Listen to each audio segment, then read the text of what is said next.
Hey everyone, just want to chime in here before the episode gets started. There is a problem with my microphone for about the first third of this episode. It does get fixed at around the hour mark. I apologize. Otherwise, I think this is a fun one. Enjoy. I'm Trish Toby with WARC reporting to you live from Westchester, New York, where there appears to be some sort of mutant menace on the loose.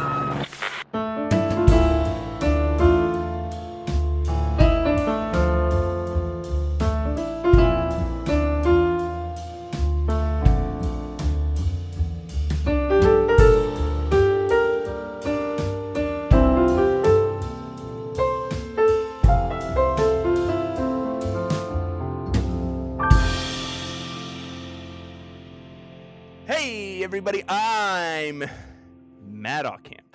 And I'm Pat Reber. And say it with us, Pete. Welcome to Mutant Menace. Hey, Patrick. Tough one today, Matt. Man, yes, this has been a tough day for both of us. Listeners will see from just like the title what we're talking about today. And gosh.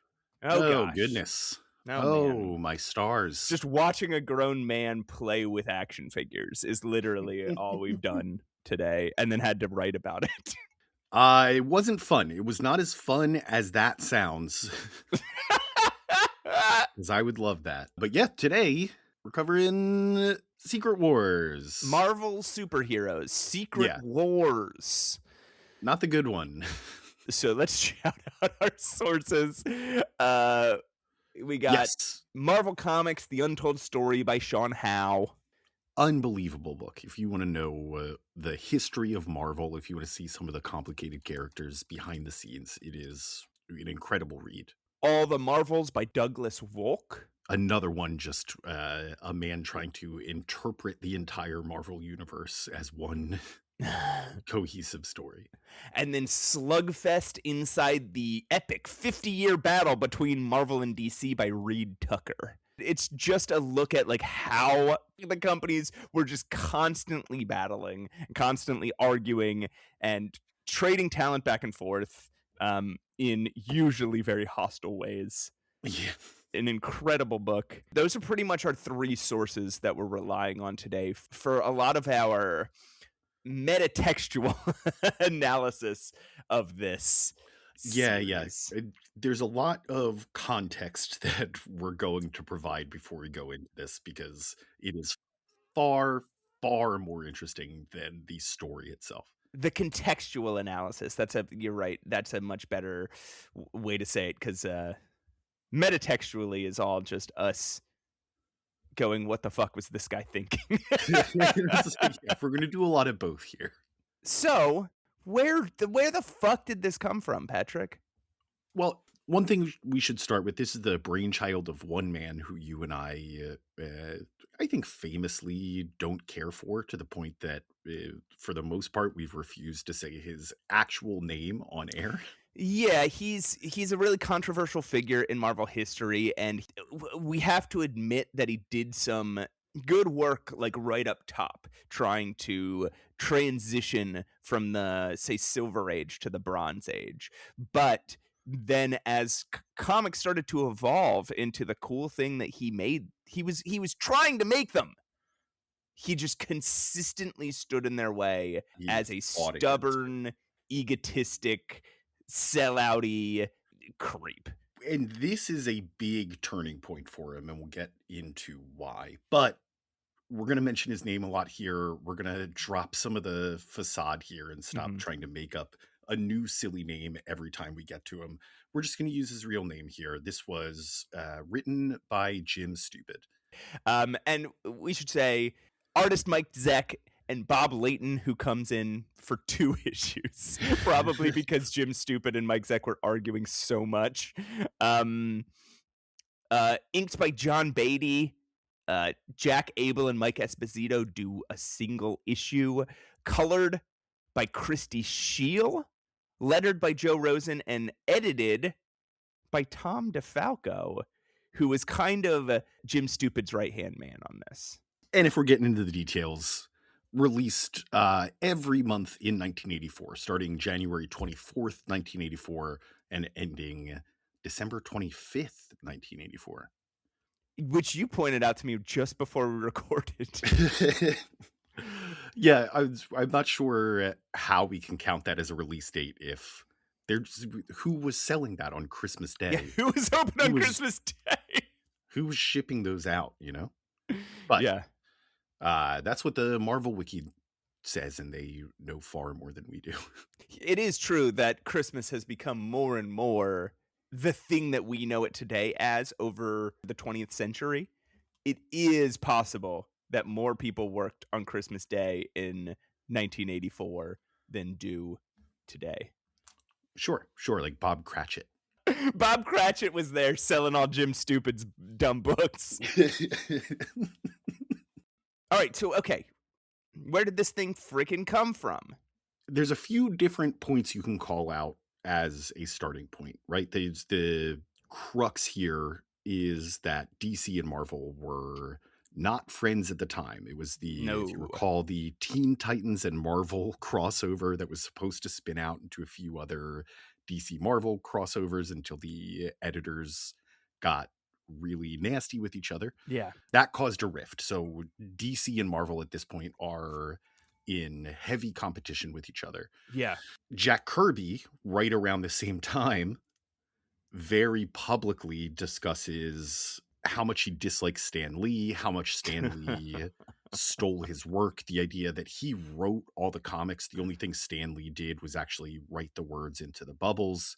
Now, this is, we should say, even amongst comic book fans, even amongst Jack Kirby fans, is highly contested. How much Jack Kirby versus Stan Lee contributed is a big mystery, but this is what for Jack a fact said. that it was less than what Stan Lee claimed. He Less took than a what lot of credit. Stan Lee claimed, probably more than what Jack Kirby claimed, somewhere in the middle, and I'm going to put that middle slightly closer to the Jack Kirby side. Yes. In fact, in this interview, he also claims he invented Spider-Man, which it's like, look, I can't say isn't true, but you didn't even draw the guy, man. yeah. So DC jumps on this, right? They had just recently had Kirby on staff doing New Gods. It ended on kind of an incomplete note. So they approached Jack Kirby. They said, hey, what if we did a collection of all the New Gods comics?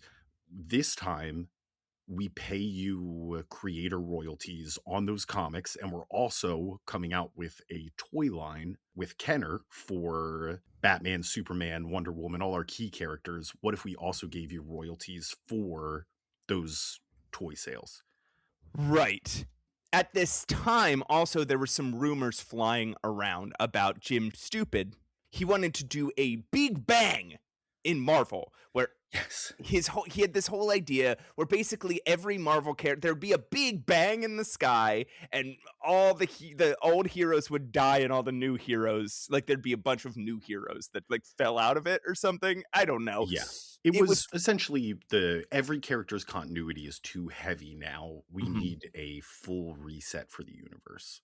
So it's basically like Peter Parker dies and another kid gets bitten by a radioactive spider. And like Donald Blake dies and another guy finds a staff that turns him into Thor. So it's the same exact thing. It's just restarting. Doug Mensch, who fucking hated Jim Stupid, came out and told everybody about it in an interview. He was like, look, there's this thing Jim Stupid wants to do. It sucks. I hate it. And the comic book fans went nuts. Like, you can't kill Peter Parker, and you can't turn. One of the quotes was like turning Captain America from Steve Rogers into like a drywall salesman. Like, it was something very like working class, and everyone's like, you can't do that. So then Jim Stupid held a press conference just straight up calling Doug Mensch a liar. Now at this press conference, all the fucking Marvel editor, this is a bit of a tangent, but all the Marvel editors were sitting behind Jim Stupid including Tom DeFalco, and just letting him say this, which is what soured Doug Moench in Marvel Comics for years and years.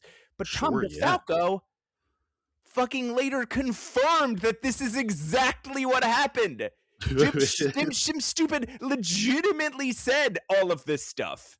And he was like, well, it was never confirmed, so... It's like, fucking that's not what Doug Moench said! He didn't say it was confirmed and definitely happening. He said this is what Jim Stupid wanted to do. Anyway, so this idea was floating around in Marvel's heads about doing a big event involving all the heroes to try and like reinvigorate kids' excitement in the comics. Right. And everyone agreed, with the exception of Jim Stupid, that the Big Bang was a bad idea. Yes.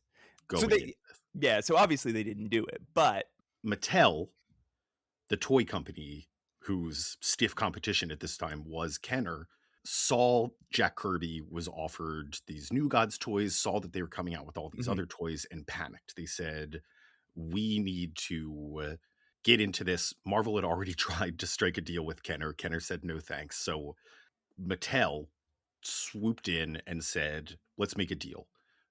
Jim Stupid immediately confirmed this was his baby. He thought that this was the perfect opportunity to play out his Big Bang theory in comic form, create a big event that encases all the heroes that is just meant to sell toys for the Mattel company. Mattel, at the same time, starts requesting exactly that, a comic series that stars all the heroes and villains that they had licensed out and were about to make toys for. There is a very long story here, but Marvel's parent company was trying to avoid a hostile corporate takeover at the time. They went private and as a result needed money. They also started demanding a big flagship comic event to help cover the costs of going private. Mattel went out and did some market research. They were like, what do kids want to see in their toys? And the stupidest thing that they discovered was that the two words kids responded to best in advertising were the words secret and the word wars. So they demanded that this comic be called Secret Wars. And Jim Stupid was just like, unbelievable. Yeah, absolutely. Sure. Yeah. The other thing that they requested, they were like, we want some new characters so that we want to release toys of characters that nobody's ever seen before. So I'm unsure of which was requested by them and which was Jim Stupid's ideas. Right. But just wait till we get to them.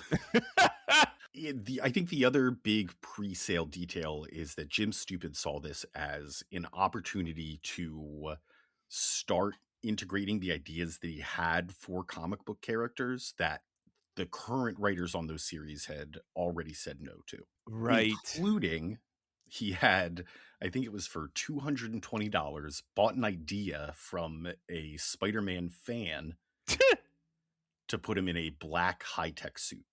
That's all. That's the whole idea. Hey, what if he was in a black suit? And he was like, I will pay you for that.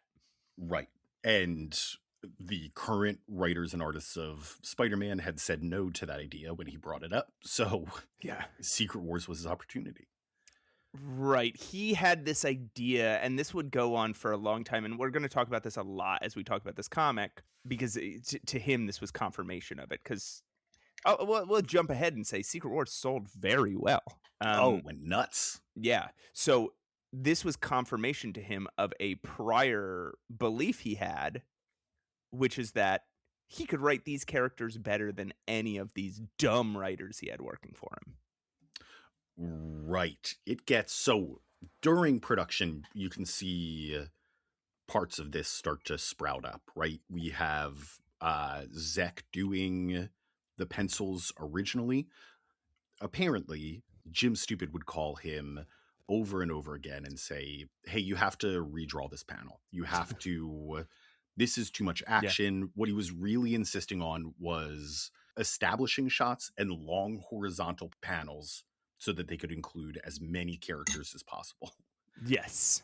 The idea was just screen time for every character as much as possible because that's what pushed the toy sales. Well, this was also fucking Jim Stupid's idea was like, oh, this will teach kid what a comic book should do is to teach kids how to play with the toys. That is the infamous quote.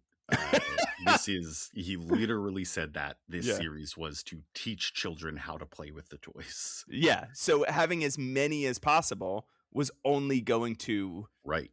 increase sales. But so the result of him asking for Zek to redraw it all the time is they fell behind deadline, which meant that Bob Layton, only by issue 4, Bob Layton had to come in and do pencils so that Mike Zeck could finish up his work.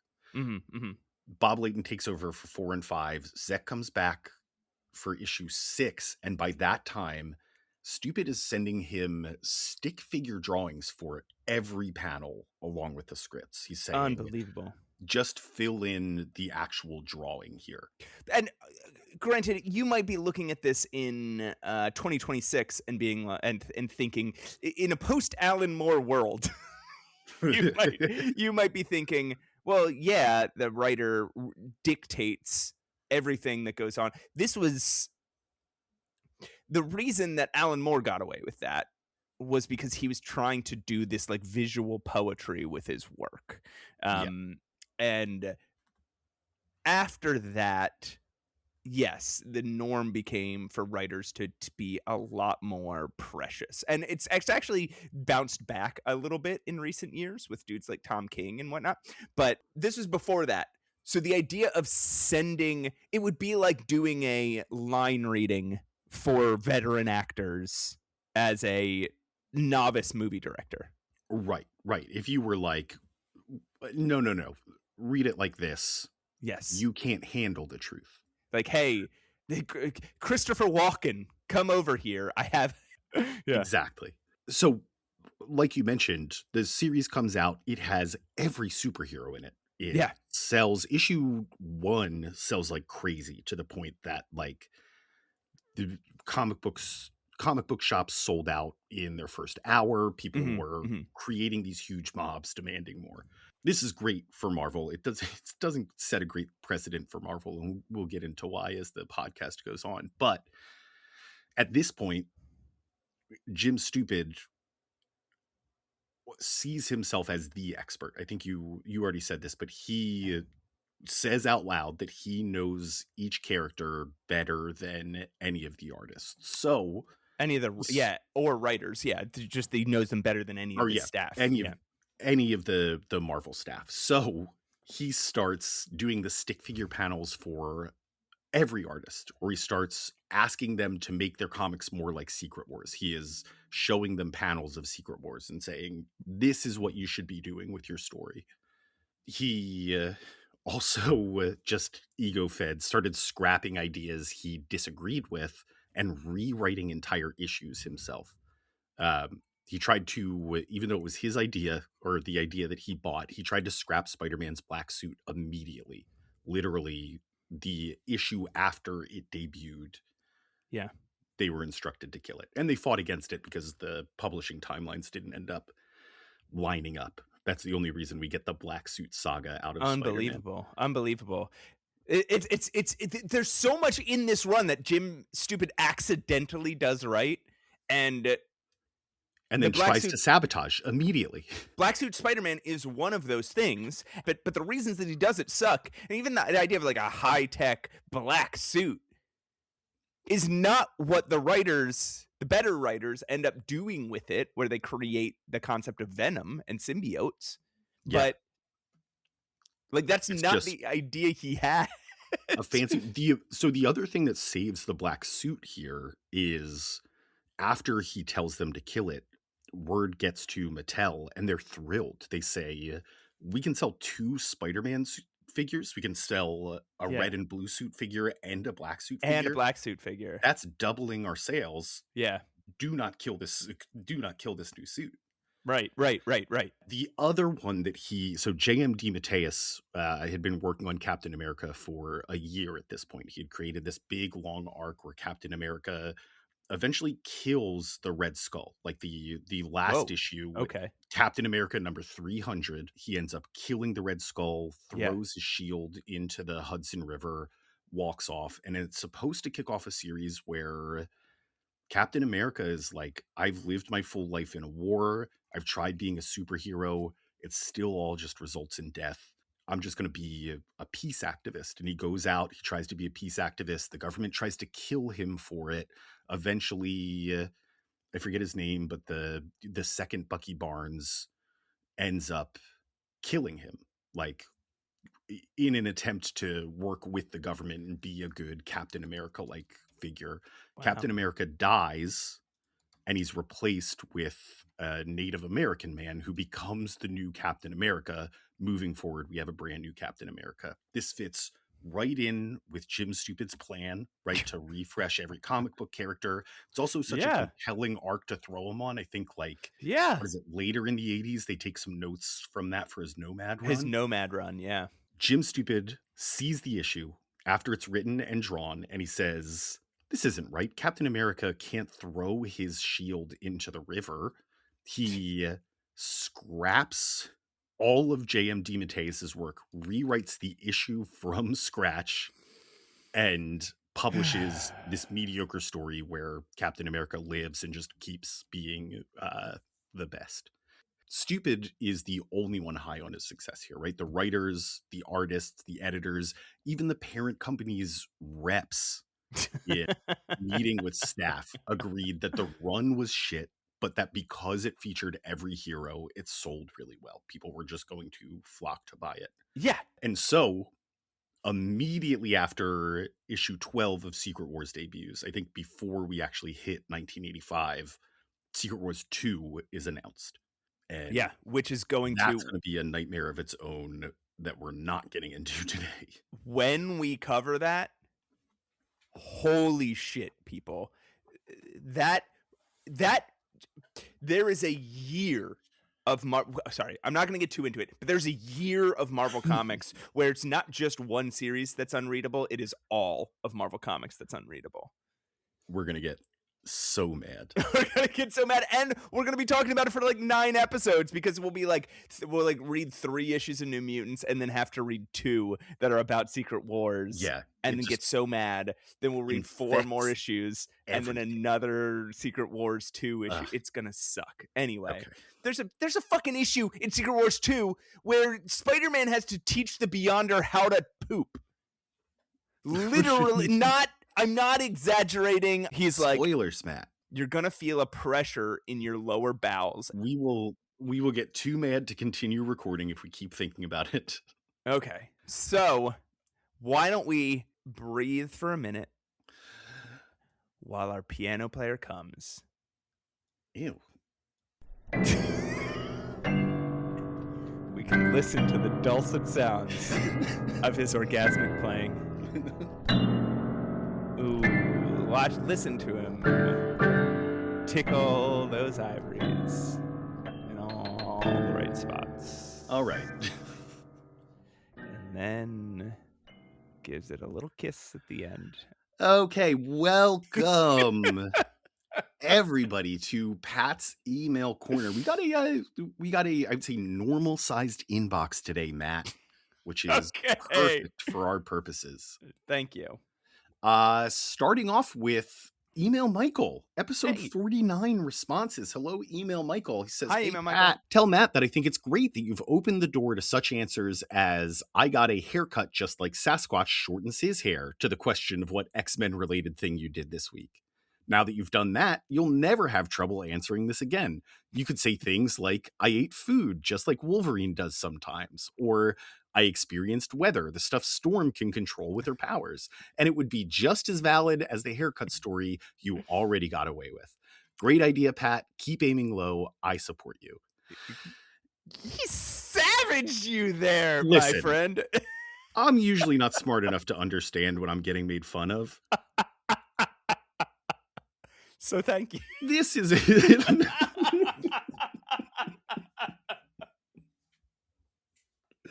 I will say, the only thing I'll say in my defense here is that I was getting very Sasquatch-like between my hair and my beard. It was out there, and it was time for a trip. We actually had to we scheduled a record, and we had to reschedule it. And during that first record, you pushed your hair up, and it was the tallest I've ever seen your hair. Oh, really? And then the next day when we recorded was the day was you got your gone. hair cut, and it was like normal. I thought you were going to tell a goofy story. I was going to say my beard was so bushy that there wasn't a distance I could be from the mic where my hairs wouldn't be scraping it, and it would still pick me up. He tried the other side of the room. But he also likes to meanwhile, he also likes to groom it so it sticks straight forward like a spike. That's and my I was style. like, just push it down. And he's like, no. Email Michael continues. He says, next you asked us to draw Nemesis based on your description of her as wearing red and black and having a mask like Deadpool and also Spider-Man and a costume that was kind of like Ben Reilly and also Spawn, and also it has wings and also a cape and a sword handcuffed to her hand. Yeah. I'm not going to do that. Damn it. Nobody did that. And I'm so like, we've done so many asks of our listeners, like in like, hey, do this. And everybody does all of them, no matter how ridiculous they are. And the one that I wanted, which is that people draw Nemesis before they looked up a picture of Nemesis. That's the only one I've ever actually wanted. Just based on our description in episode 49. And nobody did it. Well, there's still time. I know how you feel because nobody filmed themselves drinking Pilk. It's exactly like that. Email Michael closes out. He says, lastly, you challenged us to disprove your taxonomy of superhero teams. However, this cannot be done. Yeah. You also asked for other superhero teams to classify. According to the Marvel Wiki's list, there are 6,681 teams in Marvel Comics and 4,130 in Earth 616 specifically.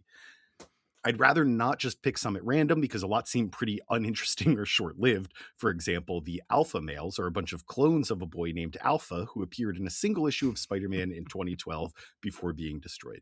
Go ahead and classify them, I guess. I'd have to read their comics, but also, man, you're spicy this week, Email Michael. Sorry. He signed off with, didn't do a lot this week, Email Michael. He's gotten real spicy. He's gotten comfortable in our living room, and he's kicked off his shoes, and he's rubbing his feet on our pillows. And his feet up. Yeah. Listen, it's allowed. It's not polite.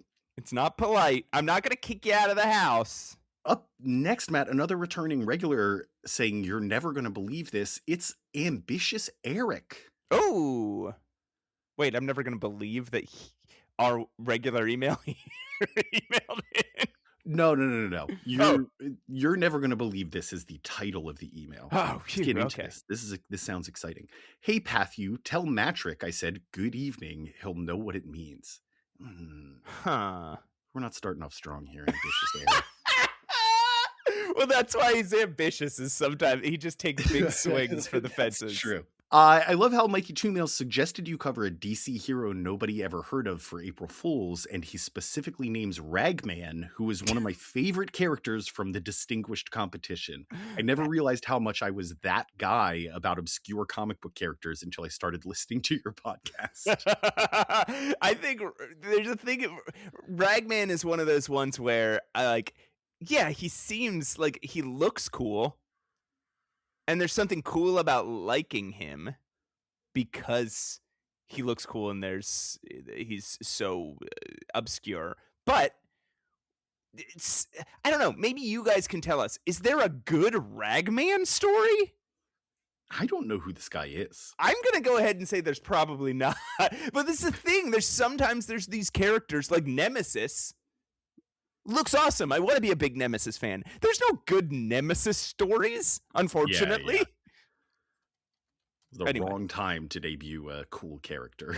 It's not like Wildcat, who's cool because he's super obscure than Jeff Johns wrote. Before Jeff Johns got so bad and then kind of racist, he wrote Oh, right. a bunch of good JSA comics with him in it.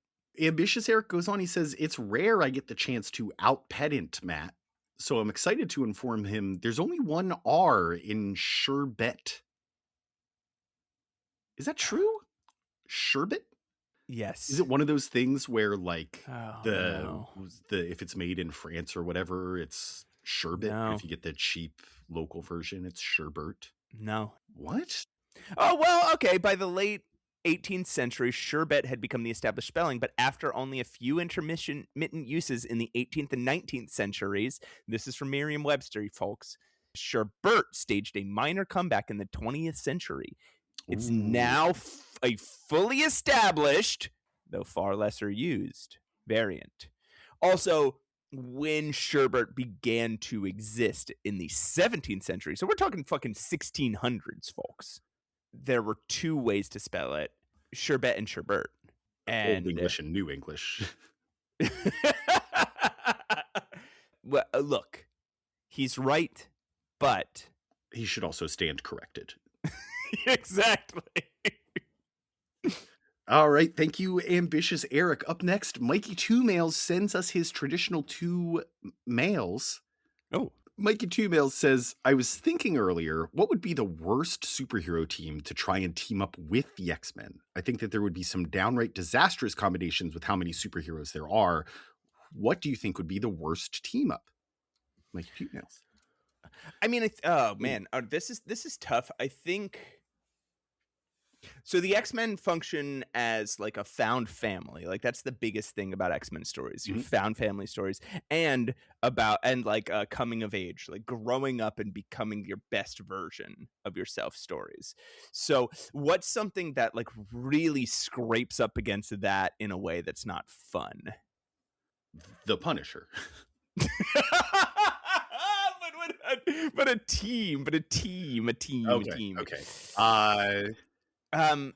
Maybe like, okay, something like, and I'm sure this team up happens, but something like the New Warriors, who are just about treading water,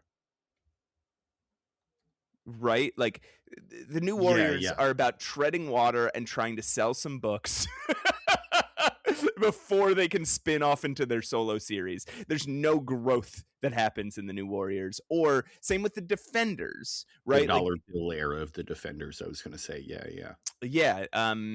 What do you have any sort of ideas? I'm really I think the Punisher would be a terrible team up with the X-Men. That would be an awful issue. I know they're not a team. Once again, I gotta say the Punisher's not a team. But that was the immediate thing that popped into my head, because they would just be horrified and then stop him. It would be very fast. What about a very cynical team like the Authority? Like Warren Ellis is the Authority.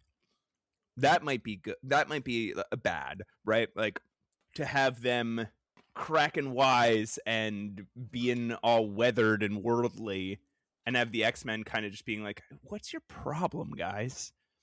I don't like these guys. Man, I don't like these guys. Yeah. Like bringing out the worst characteristics of guys like Wolverine, or even like Kitty Pryde, and then scraping up against Professor X and Cyclops and Colossus and Nightcrawler in a way that like it's like not fun. You know who I think would be terrible with the X-Men? Who's that? The Micronauts. Mikey Two Mails has a second email, his non-X-Men related email. If you recall, he always sends us 2 emails. Oh, I guess he has every time, huh? Yeah. And he just happens to be named Mikey Two Mails. I'm gonna have to scrub back through old episodes. There's got to be some times he didn't do that. I don't think we noticed before. Anyway, he says, hi, Pat Tillman. I have some awesome news to share. I got that job at the Science Museum, so I will become a science educator once again. Legitimately, that fucking rules, dude. Congratulations. That's so cool. Mikey Two Mails. Mikey Everybody, Two Mails. give him a little shout out. I will be bringing cool science to the public again and do cool stuff. Thought I would share. Thank you, Mikey Two Mails, for sharing. We're very happy for you.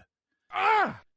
Okay, I was hoping that would be a more celebratory sound. Oh, this one. Let's go, bub. Yeah, man, that rules. I'm so happy for you.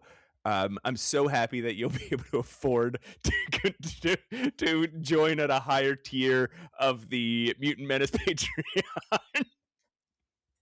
No, I'm kidding. I'm really happy that rules. And congrats. And send us privately what museum, and if we ever end up in the area, we'll come check it out. One more email for us, Matt. Okay. And this one, I'll be honest, was sent to us more than a month ago. All right, well then let's move on. No. This is important. Jason. Let me point to the piano. No. Cut it off.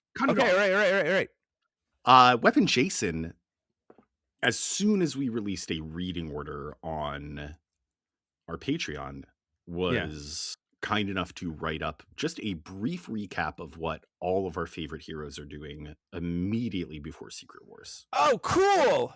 Since we don't follow them. Yeah, I'm not following Marvel superheroes. He says, I suspect you'll detect a common thread here. Let's start with Spider-Man. He has 3 different series right now. Amazing, Peter Parker Spectacular, and Marvel Team Up. So he's pretty busy. Remember when they were supposed to do a 4th? And then it was like, I think it was DeMatteis who said no. Yeah. Please just do another X title. But he boils it down pretty good here. Spider-Man and Black Cat are exploring a relationship while Spider-Man is battling Hobgoblin and working with Black Widow to take down some unrelated gang thugs. Okay. This all ends up with Hobgoblin possibly dead, no body though.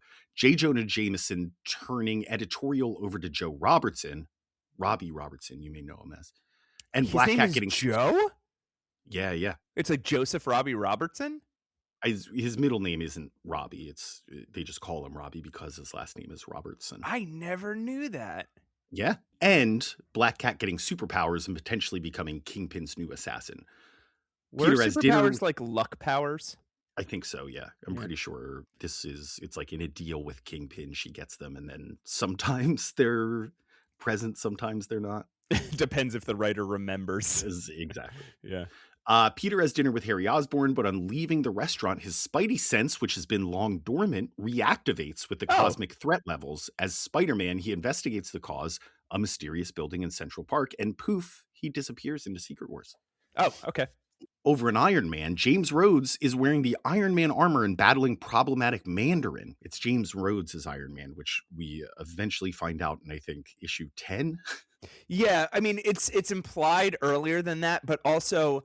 do you know how familiar are you with James Rhodes? Not super. I know who he is and like his the fundamentals. Right. In this comic, he speaks in like somewhat jive, not like constant jive, but he just like dips into jive, and he's always horny.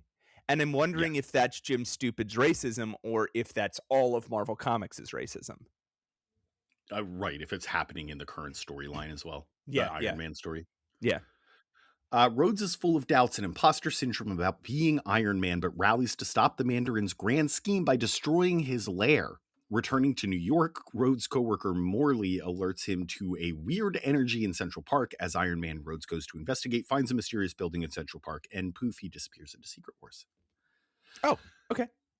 In The Incredible Hulk, Bruce Banner is trying to cure mammalian cancer using gamma rays, which appear to work even if it does turn the test dog green. Of course, this just means agent crime lord Max Stryker has hired D-list villain Boomerang, not that one, the Marvel one, to kidnap Bruce's girlfriend so he can extort Bruce into using the treatment to cure Stryker. The treatment works, though Stryker is green now and Hulk is told where to find kidnapped Kate in New York. The Hulk heads to New York where he is distracted by a mysterious building in Central Park and poof, is sucked into Secret Wars. It's Captain Boomerang in DC. Boomerang. Yeah, I know, but it's the same guy. Meanwhile, The Thing is in Central Park with Alicia Masters doing that thing he likes to do, which is lament that he is the Thing. You'd Yeah. think this would lead him to being distracted by a mysterious building in Central Park, especially if you've been reading Marvel 2 and 1, where he has a tradition of disappearing on Alicia. But you'd be wrong. Instead, he and Alicia go to the Baxter building so Thing can flash back to the Fantastic Four's origin story, and he can collect Mr. Fantastic and Human Torch to investigate reports of a mysterious building in Central Park. The trio investigate, and poof, they disappear into Secret Wars. Okay. Why isn't Sue Storm with them? She's pregnant. So Pregnant. didn't go with them to investigate initially, but does show up too late and wonders at their disappearance with the rest of the Avengers, as we learn over in Fantastic Four. Of note, this is when the Trapster, aka Paste Pot Pete, gets taken out Yeah. by the Baxter Building front desk secretary robot to his everlasting shame. Thor is in the heart of the amazing and must-read Walter Simonson run involving epic stakes, major character changes, and mind-blowingly good art. His alter ego of Donald Blake is no more, and Loki has plots in motion. But no time for that. Instead, he walks into the Avengers Mansion, ends up lured into Central Park with the rest of the team to investigate a mysterious building, and poof, gets sucked into Secret Wars. Oh. Captain America and Nomad are busy battling problematic indigenous stereotype Black Crow. This is the man that would have eventually become Captain America. Okay, he's a villain for now. Culminating in a battle on Brooklyn Bridge in a magical snowstorm that ends when Cap gives up. Captain America then joins up with the Avengers and ends up investigating a mysterious building in Central Park, and poof, gets sucked into Secret Wars. Huh. That's interesting. Lastly, the Avengers are having a party. They're celebrating Hawkeye and Mockingbird's marriage from Hawkeye's recent limited series. Then they're celebrating the return of Thor. Then it's the return of Vision to corporeal form after his synthesoid coma. Vision immediately cools off the celebrations by insisting he and Scarlet Witch need to be members, violating the member limit because she's detected massive electromagnetic disruptions nearby. This eventually leads all of the Avengers heading out to Central Park to investigate a mysterious building, source of the disruptions Vision detected. She-Hulk, Captain America, Wasp, Captain Marvel, Monica Rambeau edition, Thor, and Hawkeye go poof and are sucked into Secret Wars. Okay. Thank you, Weapon Jason. That is a very comprehensive, tight and comprehensive recap. Appreciate the work you put in there. Yeah. And now everyone knows. So that is what's happening in all of the Marvel universe as we head in to Secret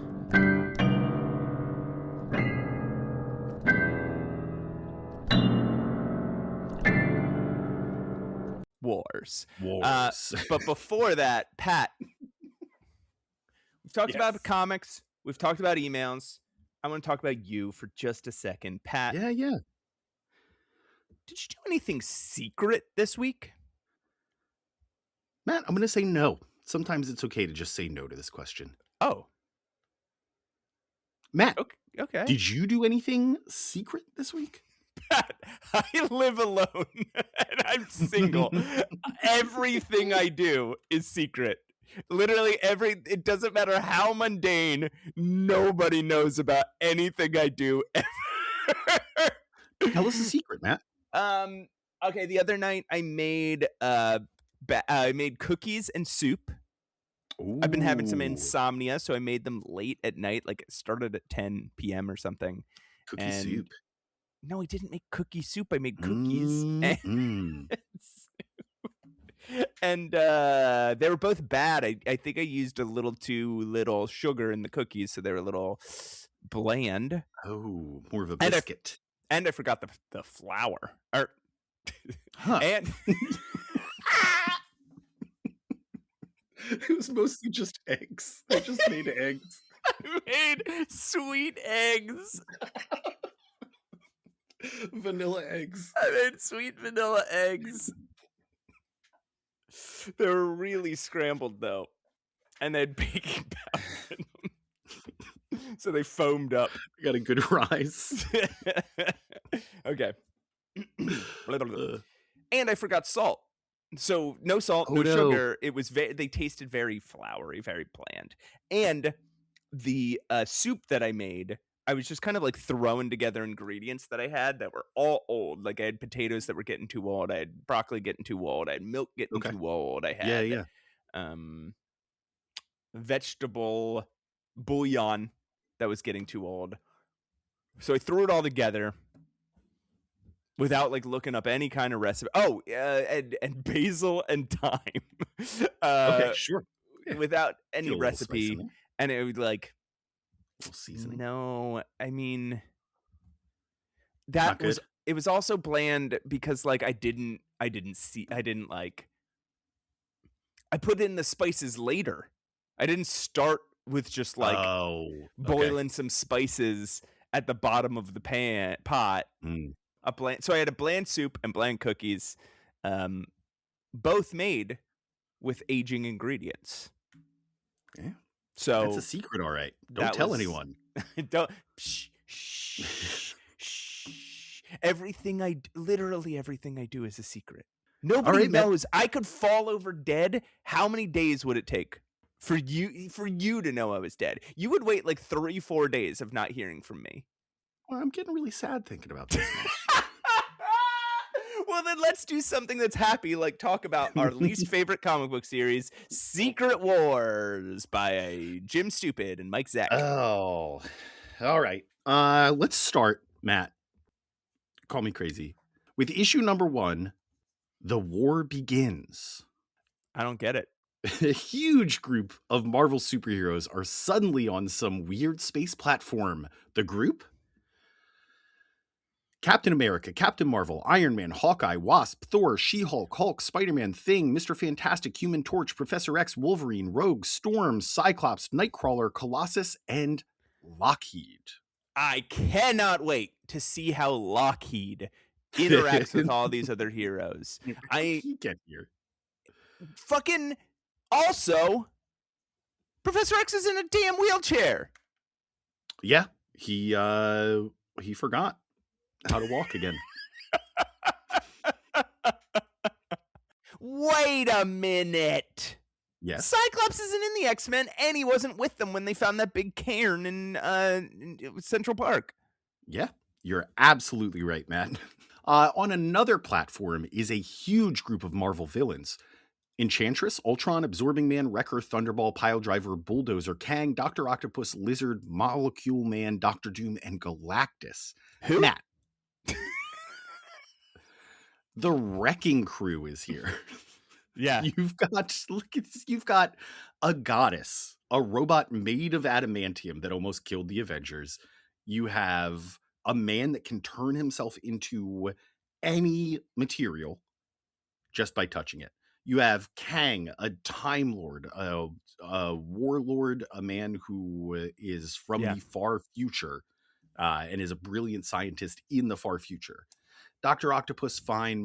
What I'm complaining about is the Wrecking Crew is a team that you throw at a hero to give them an early win in a story. Like these are just guys that found an enchanted crowbar. Yeah, exactly. Among Galactus. Well, also there's the lizard who's just a lizard. Yeah, that's true. But Jim Stupid makes an interesting choice with him that I actually kind of like. So okay. The heroes also noticed that Magneto was placed on their side, and everyone is like, what the fuck? What? Anyway, they watch a galaxy blow up and pieces reform to make a weird piecemeal world. Some almighty being they call the Beyonder places them on it and tells them to kill each other and their wishes will come true. Now, I didn't realize that here the Beyonder destroyed every star in the world, in the universe. Did you realize that? Was it the whole universe? Or just the galaxy? I don't know. Later, when Molecule Man reignites all the stars. Spoiler alert! Well, that's maybe too fine of a detail to have made the recap anyway. They're like, I thought Beyonder destroyed all the stars. And he's like, yep, I put them back. What? I didn't even clock this. Yeah, we're already getting confused. We're in the establishing shots here. We're getting a little lost. Because the heroes do spend the rest of the series, well, not the whole series, but up until about issue 8, talking about how this is a battle for the fate of the universe. Yeah. And we're supposed to glean that from this, but all we really see is the Beyonder forming a world. He turns the lights out on a Yeah. galaxy, and We're also it's not. supposed to glean that, like, Detroit is here. Yeah, yeah. It's far away. We're in far away space, but there are at least 2 pieces of Earth. I guess so. All right. Ultron tries to kill everyone, and Galactus snuffs him out. He goes right I for Galactus. I am Ultron. I do not understand. I am Ultron. I kill all. I am Ultron. Like, that's literally the fucking dialogue here. He is like, this. None of this computes. I will kill. I kill all My things. mission is to kill. I am. He says, I am Ultron like 7 times. Dr. Doom tries to convince all the villains not to fight, but instead try to understand the Beyonder. But they all call him a wimp, so he flies off to find Reed Richards. Only Reed. You guys are mean to Doom. Only Reed understands me. Doom goes home.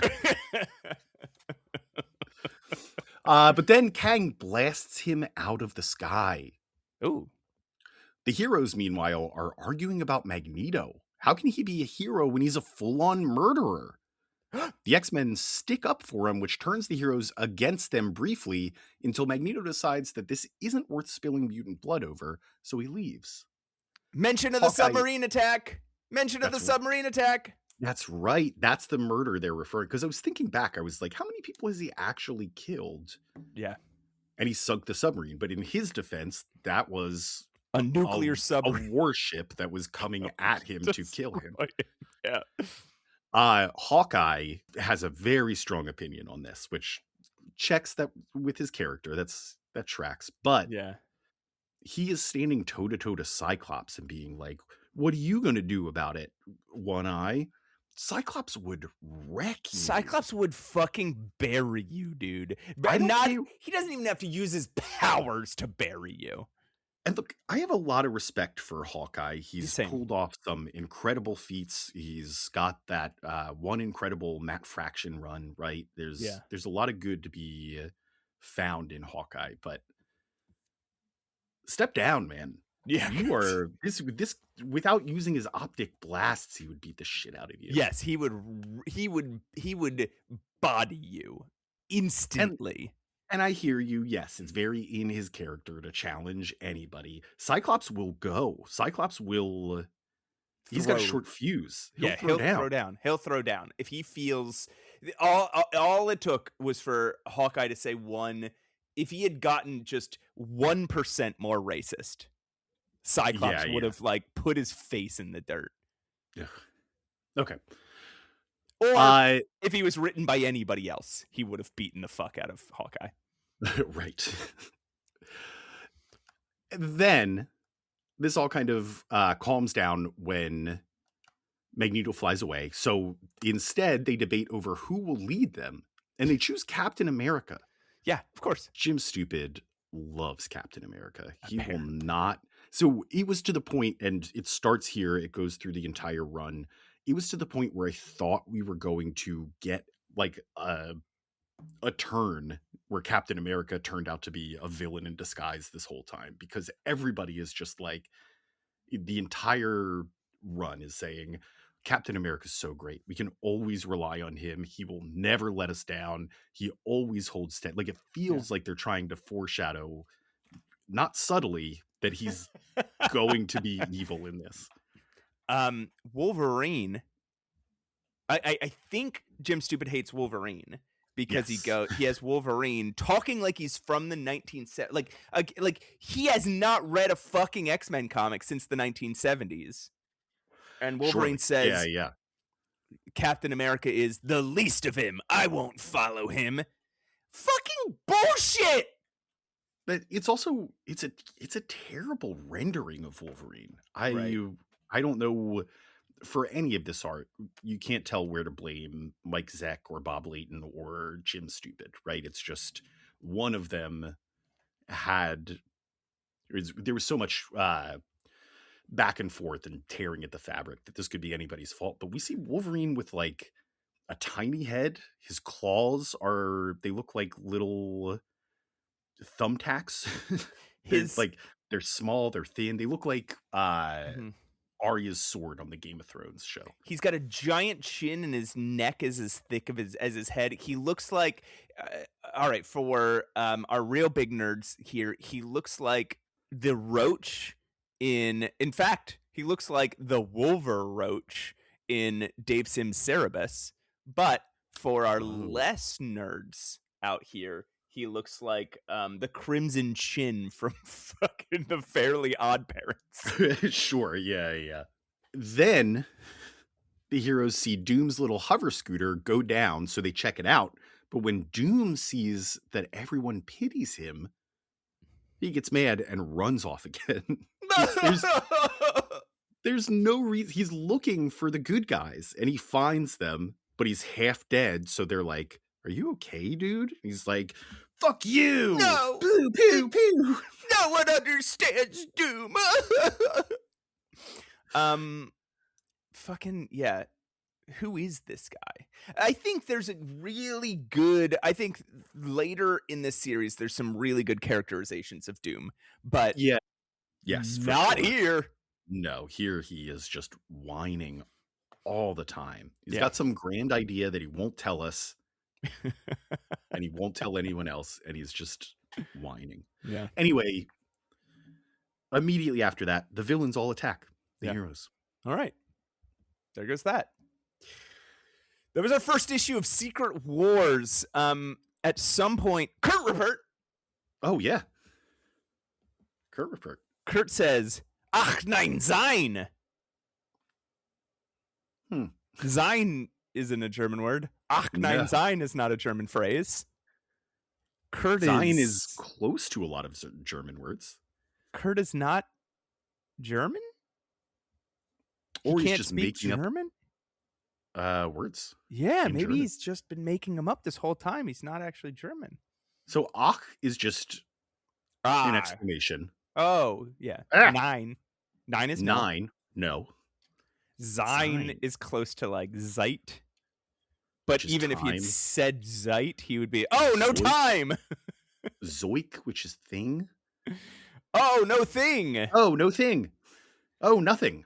Oh, nothing. Oh, Ach, nothing. Nein Zein. It's just Jim Stupid was like, I don't want to look up German. What am I, a friggin'? And then he said the word, the racist word for Germans that started in World War II. That's about a type of cabbage. He said that? He said that. Yeesh. He said, I'm not a frickin', and then he said that, and then everybody said, Yeesh. Number 2, prisoners of war. All the good guys fight all the bad guys. Which is, man, I keep pitching this comic to every comic book company, and they keep saying, no, I don't think there's a there. So all the good guys, all the bad guys, minus Doom, Magneto, and Galactus. The good guys are caught off guard. Most of immediately the X-Men all like everywhere except for Cyclops and Wolverine. Yeah. There's like, we don't even see anything. We don't see them in action. They're just on the ground. They got hit by the attack at the end of the last issue that we didn't really get to see, including Rogue, and Colossus. What could have hit them? Right. That's the strong. Yeah. The good guys are caught off guard. Most of the X-Men have fallen. Things look bleak until they don't. The good guys rally and send the bad guys running, keeping Enchantress as a prisoner after She-Hulk knocks her out. I think also the Wrecking Crew they have as prisoners. But also not only they do the X-Men dirty in this one way, also fucking Lockheed is missing. And they say, Wolverine says, forget the dragon. He would never say that. Right. We're just leaving an X-Man behind is what Wolverine is saying. This motherfucker does not understand Wolverine even a little bit. Again, it's like he read the first 4 issues of the newer, like the Claremont X-Men, and then never read any more. He's like, I get it. Yeah, this guy's cranky. I get it. Mean guy. Okay, fine, whatever. Meanwhile, Dr. Doom flies through the sky, lonely and mad about everything that happened in issue 1. He arrives at the unconscious body of Galactus, hoping to make him an ally. Now, there is some cool shit about, like, Doom approaching an unconscious giant Galactus body. Sure. There's some, like playing with action figures, there's some cool moments. And cool visuals. There are some cool moments when I play with my action figures. Galactus wakes up but ignores Doom completely, just fucking walks away. Searching for another path to power, he returns to the empty bad guy lair to find the neutralized body of Ultron. The good guys, they find a fort of their own. They gather on the 451st floor. Not sure why. I don't. But it's huge. It's to let us know that it's a big complex. It cannot be, like, based on the size of the heroes and the size of the complex. There's no way it's 451 fucking floors. You know how many floors those are? The fucking sense of scale in this story, if I get started on, is going to drive me insane. So they're discussing battle plans. They take turns keeping watch and scouting the planet before going back out for another fight. There's some nice chats. Okay, there's some nice chats between the heroes. Okay, let's talk about some shit that happens here. First of all, Professor X walking again. Right. He gives credit to the planet's mysterious energies. Oh, it's like the Beyonder fixed little things that were wrong or missing. Fuck you! You just fucking forgot that. What a convenient fucking... Right. Clearly between issue 1 and issue 2, somebody was like, hey, Jim, you know that Xavier can walk now, right? No, he can't. I read issues 120 and 121, and he's not walking in either of them. Have you read the New Mutants? What's that? Well, the Wasp confides in She-Hulk, letting her know she misses Earth. She-Hulk comforts the Wasp, letting her know she misses Earth. Cyclops discusses with Reed how much he misses his wife, while Reed discusses with Scott how much he misses his wife. I actually thought this conversation between the two of them was kind of cute. It was sweet, but it is just the two of them commiserating about missing their wives, and Ben Grimm is eavesdropping without them knowing and gets mad about it. He's like, well, I'm lonely. I don't want to hear about them talking about their wives. Now I'm thinking about my girlfriend. And he storms off cursing their names. Right, like they were nowhere. He was eavesdropping on them. Yeah, you did this, man. You did this to yourself. Spider-Man and Johnny Storm agree that this is a strange place. So 3 very pointless conversations. Everyone agrees with each other. Meanwhile, the bad guys return to their lair to find Doom in charge, having rebuilt Ultron to serve him. They all apologize to Doom and agree to serve him. Magneto finds his own lair, then breaks into the good guy fortress to create a distraction. All the while, Galactus takes perch atop a mountain and waits. Suddenly, in the good guy fortress, Spider-Man senses danger. All the heroes rush in to find Magneto, wanting to talk to them, but they attack instead. So he destroys their generator and runs off. There's a really good moment where Spider-Man goes in first, the rest of the heroes go to investigate, and Spider-Man is thrown out in a ball of metal wrapped around him going, "Wahoo-hoo, it's Magneto!" It's very fun. There's a little more like anti-mutant prejudice here. People are saying like legitimately fucked up shit about mutants. Yes. But mostly Hawkeye. This guy. Yeah. This guy is problematic. Hawkeye, Human Torch. Those are like the kind of the 2 leaders of the racist contingent. Right. Human Torch doesn't remember that he helped the X-Men all the way back in like X-Men number 12 or whatever. If he did remember, that would be probably more of a reason for him to hate them. Like, they erased my memory! That's true. The Wasp and the Thing, they chase after Magneto, but Magneto kidnaps the Wasp and gets away, while the Thing transforms back into Ben Grimm and just in his little undies. No time to rescue her now, though. Something's happening with Galactus. What? Something's happening with Galactus! They won't tell us what. I will say, yeah, the idea of Galactus just perching up on a mountain, standing there and waiting is chilling. Like, that was like, shit, this is very cool. Yeah, I mean, yeah, there's a lot of Galactus just standing around. I think he stands around. How long does he stand around? For 6 issues? Is it like issue 8 or 9 that he stops standing around? Sort of. He starts taking some action, I think, either in the next issue or the one after that. But one thing before we move on, the dialogue through this entire thing is getting so frustrating. Right. It is. We're not doing it justice because we take some pride in our recap writing, but they're just talking about, they're telling each other why they're great or what their exact plans and intentions are, or just taking time to explain their powers, to be like, oh, well, actually, I can stick to walls. Or if you're James Rhodes, Iron Man, you're just looking at women and being like, ooh, look at the legs on her. Yes, he's a leg man for sure. Apparently. All right. Let's keep moving, Matt. We've made it to number 3. Tempest Without, Crisis Within. Oh. Magneto is chilling in his new base while a really crazy storm rages outside. He immediately makes himself a lair. I love this. This is, we know he's got dozens back on Earth that he's just making in his This guy loves lairs. He frees Wasp and asks her to talk to him for a bit. Most of the heroes are working to try and fix the generator Magneto destroyed, and they see that Galactus is still just standing there, and the villain lair is glowing with some weird aura. Okay. Spider-Man overhears the X-Men talking about abandoning the Hero Fortress to go join Magneto, so he attacks them. What? And he says, I'm gonna rat on you. Damn it, Spider-Man. Wolverine keeps trying to explain, but Spidey won't stop fighting, and then he runs away to tell the other heroes, but Professor X wipes his mind.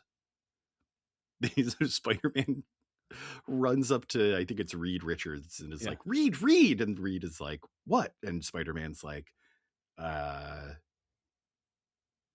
don't know. And Cyclops is standing behind him. He's like, I wonder what that was all about. Pretty weird, Spider-Man. And fucking, Jim Shooter can write everyone's characters better than they can.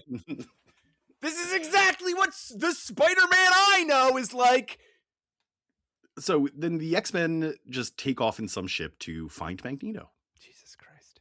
They find a ship. It's not a pretty one. It's super ugly. Yeah. Dr. Doom reaches out to make an alliance with Magneto, but he turns Doom down. Then he and the Wasp make out. Yeah. There's some, we don't need to dig into it, but there are some consent issues here with that case. Yeah. There are, well, there's like, she says no, and then she goes into like, you have the most beautiful eyes I've ever seen. She says no 5 times. Yes. And then he just doesn't stop. So eventually she's like, oh, all right, he's cute. Yeah. And then she's like, your eyes are really nice. And then she says yes. But little like, fucked up. That's not the way to kiss someone, if anyone's unclear. Yeah. No. If somebody says no, you just don't do it. But yeah.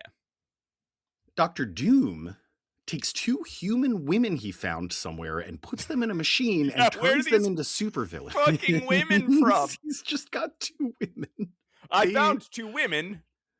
They will kind of justify this later on, but it's again just clear that Jim Stupid never asked this question. Where did these women come from? Yeah. There's nobody else on this planet for all we know. He's like, people aren't gonna care about this.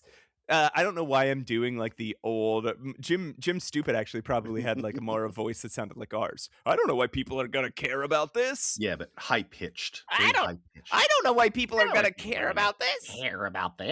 I don't know why people are gonna care about this. But it's just Mattel was like, we need more female toys. I bet. Yes, so he creates Volcana and Titania, who are entirely like this was Mattel saying, hey, we need more female characters. Can you please create 3 more female characters? Oh There's wait, 2 of them. it's that, like, literally it was that. Okay. Yes, it was that direct. Jesus. And so Yeah. he has 2 of them just appear here. Dr. Doom takes them and puts them in a machine, turns them into Volcana, who is super hot and creates lava, and Titania, who is super strong, like really super strong. Okay. Volcana immediately makes friends with Molecule Man, who is trying to stop using his powers on his therapist's advice. Kind of a cute consent. I like Molecule Man in this story. I do like Molecule Man. He plays a huge part in the 2015 Secret Wars too, which is like a very nice shout out to this one, even though that one acknowledges that this one is very bad. He plays a role in the in Secret Wars 2 also, and it sucks. My goodness, he's everywhere. He's like a character that's been in 3 stories, and they're Marvel Comics' 3 most pivotal stories. Thor frees Enchantress, and they go through some portal to talk. All right. When the storm breaks, the villains catch the heroes off guard again. They get their asses totally kicked, so Captain America calls on everyone to retreat. The wrecking crew gets freed, and God. Doom says he's going to destroy the entire hero base. Oh, boy. So, okay, if this is supposed to be an introduction to all the Marvel heroes, almost every piece of dialogue is literally them just saying, like, I don't want to be here. I wish I wasn't a hero. Yes. Great introduction, stupid. Great way to introduce kids to these cool superheroes is a bunch of them all being like, well, with great power comes, I want to go the fuck home. They get caught off guard here because they just kind of forget they're supposed to be on lookout duty. Yeah. They are like also the heroes walk so in and stupid. are like, do they not have any defenses set up? This is ridiculous. And we cut to Hulk, who's like falling asleep because he forgot he was supposed to stop the bad guys. Great one, Jim. Jim, you doing it. You did it. One more detail that drives me nuts here. Doc Ock knocks out Captain Marvel. I know his arms are strong. I know like he's got a lot of power in there, yeah. But Captain Marvel is cosmically strong. Is she going to get bonked on the head and just go down? Yeah. I mean, he does the same thing later to She-Hulk. So, I mean, that's true. Jim just doesn't have any concept of. Also, Iron Man has roller skates. Oh yeah, they just pop out of his little feet, and he just like. Good for him. Yeah, that rules, man. That's fun. Owen Reese. This is issue 4. Situation hopeless. Yes. Owen Reese, the Molecule Man, blows up the good guy fortress with barely an effort, which Volcana finds very, very sexy. Yes, she does. But it turns out the good guys escaped, so Owen, trying to impress Volcana, picks up a mountain and drops the whole mountain on their fucking heads. Thor, meanwhile, is having a picnic with the Enchantress. They consider making out, but are interrupted by an earthquake that could only have been bad guy activity. God. Dastardly. They return to the good guy fortress only to find they're surrounded by bad guys and rubble. Thor beats all of them up until Ultron vaporizes him with his new disintegrator beam, leaving only his cape and hat behind. But as Doom turns Ultron's disintegrator ray on Kang for betraying him, we see Thor is actually watching in tattered clothing from a distance. We also got to say, first of all, this is a Bob Layton pencils issue. Yes. Second of all, they drop a mountain on them. They drop a whole mountain. So on the... wait, sorry, actually, I'll get get to that later. Yeah, Okay. there's not. How do you Yeah. stop that? I guess they're all dead, and all the kids have just, like, read this panel and then was like, all right, and threw away their toys. The X-Men shoot across the desert in a weird, ugly ship, all having extremely distilled thoughts or conversations about their character motivations on their way to Magneto's lair. They arrive to find Magneto getting drunk with the Wasp and discuss joining forces. So one of the things so Colossus is sitting there just dreaming about marrying Kitty Pryde. Yes. Weird. Yeah, he's like, oh, I want to be home and marry Kitty Pryde in a couple of years. And one of the ways that Magneto is wooing the Wasp is he pulls stray metal particles from the air to make a comb. Now, I was thinking, man, metal's pretty heavy. How many stray metal particles are in the air? So I looked it up. All right, so a small metal comb, right? Like 30 grams or so. Okay, sure. I did the math, and he would need about 1,500 Olympic-sized swimming pools worth of air. Okay. To find enough heavy metal to make this, or the 1.5 pyramids of Giza. So he would be reaching like miles. He would be reaching so fucking far to make this comb. And the comb would be about, here, this is fun. It would be about 39% aluminum, 54% iron, 0.01% arsenic. Is that bad? That's pretty bad. Well, I'm sure you'd be fine. 6% lead. Oh no. And 0.5% of cadmium. So, if you didn't want to make it out of poison, and you wanted to exclude those last three, you'd have to do like another couple dozen swimming pools worth of air. Okay. So I feel like if I went out into a big field, I could probably find the air that I'm looking for. I mean, if you're reaching all the way up to like the upper atmosphere to get that air, sure. Well, sure. Because I think the Pyramid of Giza is bigger and wider than a big field. So, anyway. So, Magneto's plans immediately turn murdery, though. So much for his fucking hero arc. Yeah. He says, why don't we kill the bad guys and the rest of the good guys? Wasp reveals she's only pretending to like him all along. She zaps him and then all of the X-Men for some reason and fly off in their jet. Sort of.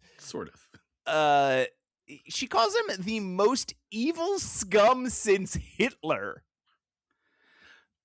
Really? Well, yeah, he was going to kill Captain America, Matt, which is also what Hitler wanted to do. He was going to kill about 24 people, which makes him the most evil scum since Hitler. There's nobody besides Hitler that killed more than 20 people. I have to guess that Jan is not a history buff.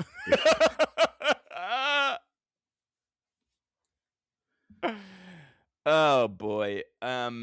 Meanwhile, thank God, the Hulk was able to catch the mountain that was falling on the Avengers. Remember when he could barely hold up like one little butt? That one little tiny thin butt that Polaris was on? Yeah. Anyway. That was just a butt. And that was just a butt. He was able to catch the mountain and is using, quote, leverage to keep it from collapsing. Yes. Classic 60s comics. Yeah. Fucking excuse for how they can do something impossibly strong. Don't worry, I've got leverage.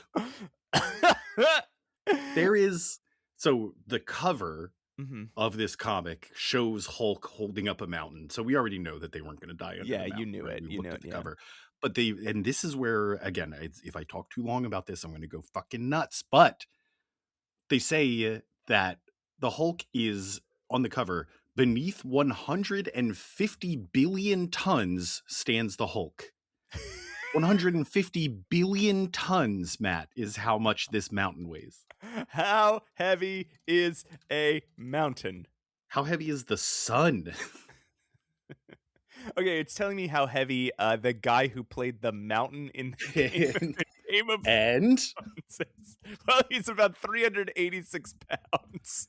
Okay, so starting there, we're way off. How heavy is okay, so let's not look at fucking the Google AI thing. Okay, seems like it's less than the sun. It seems like the sun is 2.192 times 10 to the 27th tons. Okay. So this mountain is not as heavy as the sun. Oh, okay. So the Earth is around 6 billion trillion metric tons. So maybe this is realistic. Billion trillion. Billion trillion is a lot of tons. Yeah. Okay, in Reddit, people are just arguing about mass versus weight. Here, people are just making fucking jokes. I don't know. Nobody knows. Okay. Well, nobody in the world knows. We'll let 150 billion tons stand. That's how much using leverage, the Hulk is able to lift here. 178 billion is Mount Kilimanjaro. Oh, okay. So 150 billion isn't far off for an actual mountain.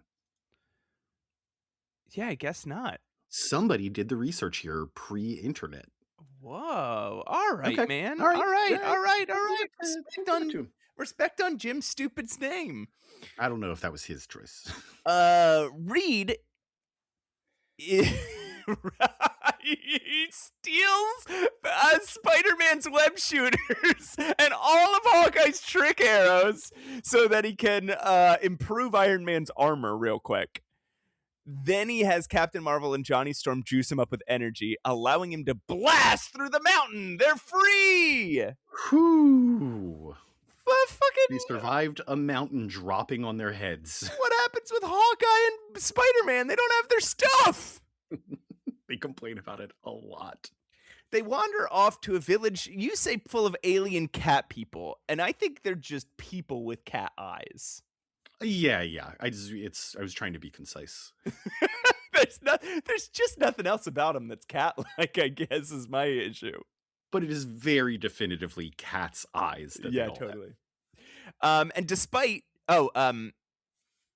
it's at the base of the mountain that Galactus is standing on. One of these cat people is a healer, despite speaking in alien language, treats all the wounded good guys' injuries. Johnny Storm immediately starts hitting on her. This guy just fucking does shit. This is the thing about Jim Stupid. He just does shit and then later justifies it. He's just so much absolute horseshit. Xavier compares himself to Hitler over the course of this comic. Yeah. For erasing Spider-Man's memory. I guess just like Hitler, I erased a Spider-Man's memory. Remember when Hitler did that? He just does shit. He just has characters do shit, and then later he's like, "Oh, I can somebody will just explain it later."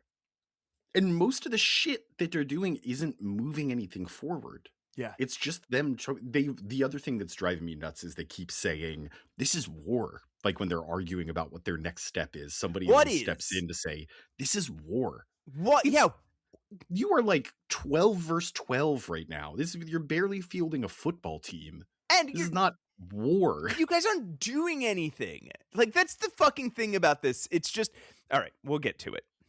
Ugh. Let's number 5. Let's talk number 5, Matt. The Battle of Four Armies. Armies, it says. This will be good. We finally figure out what Galactus is doing. He was summoning his spaceship from the other side of the universe. All right. In the village that the heroes found, the healer lady, Zaji, makes Johnny Storm inhale some vapor that lets them share memories, and then they get horned up and bone. Yeah, they bone. Meanwhile, Peter Rasputin is flopping around in bed, moping about Kitty Pryde. Xavier summons the X-Men to tell them about Galactus, and when Magneto orders them to ready a ship, there's a minor leadership crisis. They're like, you're not my leader, Storm is. And Cyclops thinks, but maybe I should be. And then Professor X overrides everyone and tells them to do what Magneto says. Then he and Magneto use their combined mental powers to try and reach Galactus telepathically, but all they do is annoy him. Plus, Reed Richards is just flailing and waving in front of him He's at just the flopping same moment. around. Hey, Galactus! Hey! It's Galactus! It's me, Reed! It's like one of those inflatable shit out front of a fucking car dealership. Yeah. Hey! I know, you know me! Do you remember me, Reed Richards? Come on! Hey! Pay attention to me! In response, Galactus sends a fight robot down to the village. Ooh. Molecule Man gets feisty when the wrecking crew try to bully him, and he and Volcana fuck up Pile Driver pretty good. This happens to Pile Driver several times in this movie. It's great. He is in this lowly group of idiots, he is the lowest and most idiot. The runt of the litter. Doom's getting ready for battle and has to rebuff Enchantress when she tries to seduce him. Like, come on, Doomy baby, let's just get out of here. Let's get out of here. I want to go home. Let's leave together. Let's leave this all behind, just you and me. It doesn't work. Sorry. Here's one other. So, Molecule Man and Volcana are getting pretty into each other. They're like walking around holding hands. Molecule, big shy nerd, and he's talking about how he always got picked on, and he says, did I tell you about the chicken feather incident in junior high school? And she goes, yes, that sounds awful. But this is your new girlfriend, man, and she is way hotter than you. Do not tell her about the chicken feather incident in junior high school. And stop telling her about it multiple times. Yeah, stop asking her if she's heard it. Bury this one. I just tell all my girlfriends this. The heroes just finish barely beating up Galactus's robot when the villains attack. Tired and fucked up already, they start to lose. They're caught off guard again, Matt. When the X-Men show up, they gain the upper hand pretty quickly, but Colossus gets injured by Wrecker in the process. Okay. I don't think that would happen. And Enchantress teleports the villains away. They're just they have their enchanted crowbar and they're just prying away at. There's no seams in his. The X-Men run away as Professor X thinks the mutants serve as a third force in the war, not good guys or bad guys, but a third thing. And they leave Colossus behind. They leave him behind. He says, fucking Magneto tells him, we cannot afford to be encumbered by casualties. What happened to no mutant blood will be spilled?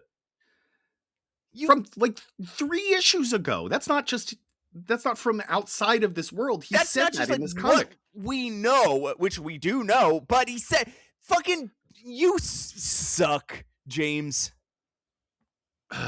He also Colossus jumped out of a fucking spaceship. He jumped into the void of space to rescue Storm when he thought she was going to be left behind. And nobody will just walk back into town to get him. That's all they have to do. That's all they have to do. The bad guys are gone.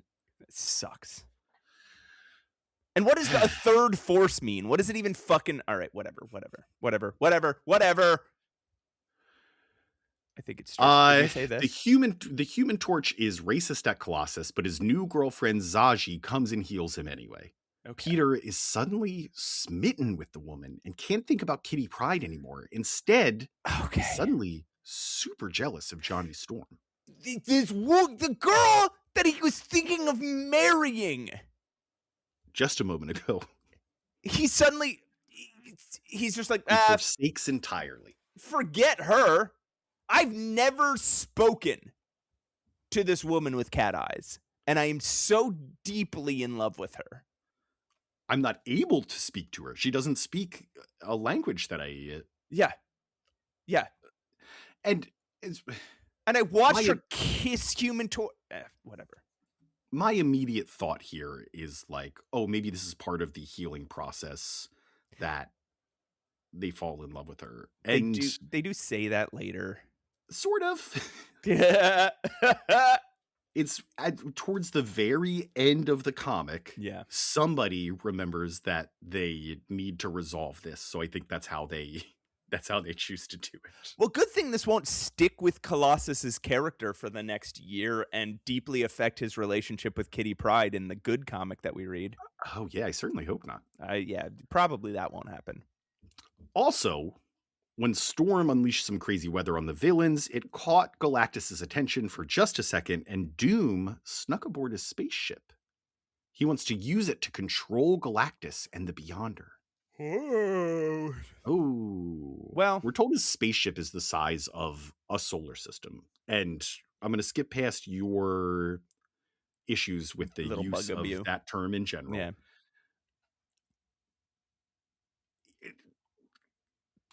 Just forget this. No, you don't forget it, but you don't need to say it for us to realize how stupid it is.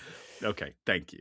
So number 6, A Little Death. We cut back to the Wasp, who doesn't actually know how to fly the ship she stole from the X-Men. She crash lands in a swamp and finds the Lizard raging at. Great plan, fucking Wasp. Amazing heroics.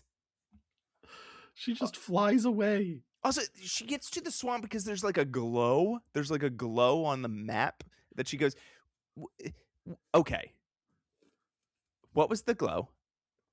Was Shooter stupid, implying that Wasp, that in the machine, in the jet was a mini Cerebro, and that he thinks Lizard is a mutant? Was he? Oh, well, it's not like this isn't a ship that belongs to the X-Men. So then, what would the blinking light be for? Yeah, why is she even? Yeah, I know. We won't come back to this. Despite his attempts to scare her, he's actually injured and pretty scared himself. She treats his wounds. They become friends. Oh. Dr. Doom, meanwhile, is fiddling with the gadgets on Galactus's ship when he accidentally summons Klaw, the sound-based Fantastic Four villain. Right. Apparently, he was zapped into Galactus by Dazzler. All right. Sure. Okay. I've read all of Dazzler, so I can just give you a little. In Dazzler 9, she was abducted. Okay, so this will be interesting because we're about to deal with Dazzler in like the near future. Yeah. She was abducted by Project Pegasus and Quasar. Okay. Right. And experimented on. And when she tried to escape, she saw it like Klaw was like, you gotta escape. They're evil. Which, of course, they're evil. They kidnapped you and started experimenting. Anyway, she frees Klaw, and then he attacks her. And he's like, I tricked you. They're not evil. I'm evil. Well, all right. No, I don't. It didn't make any sense. Anyway, during the fight, she absorbed him because she absorbs sound and turns it into light. Then she ran away because she was a murderer. Then in Dazzler 10, she's kidnapped by Galactus.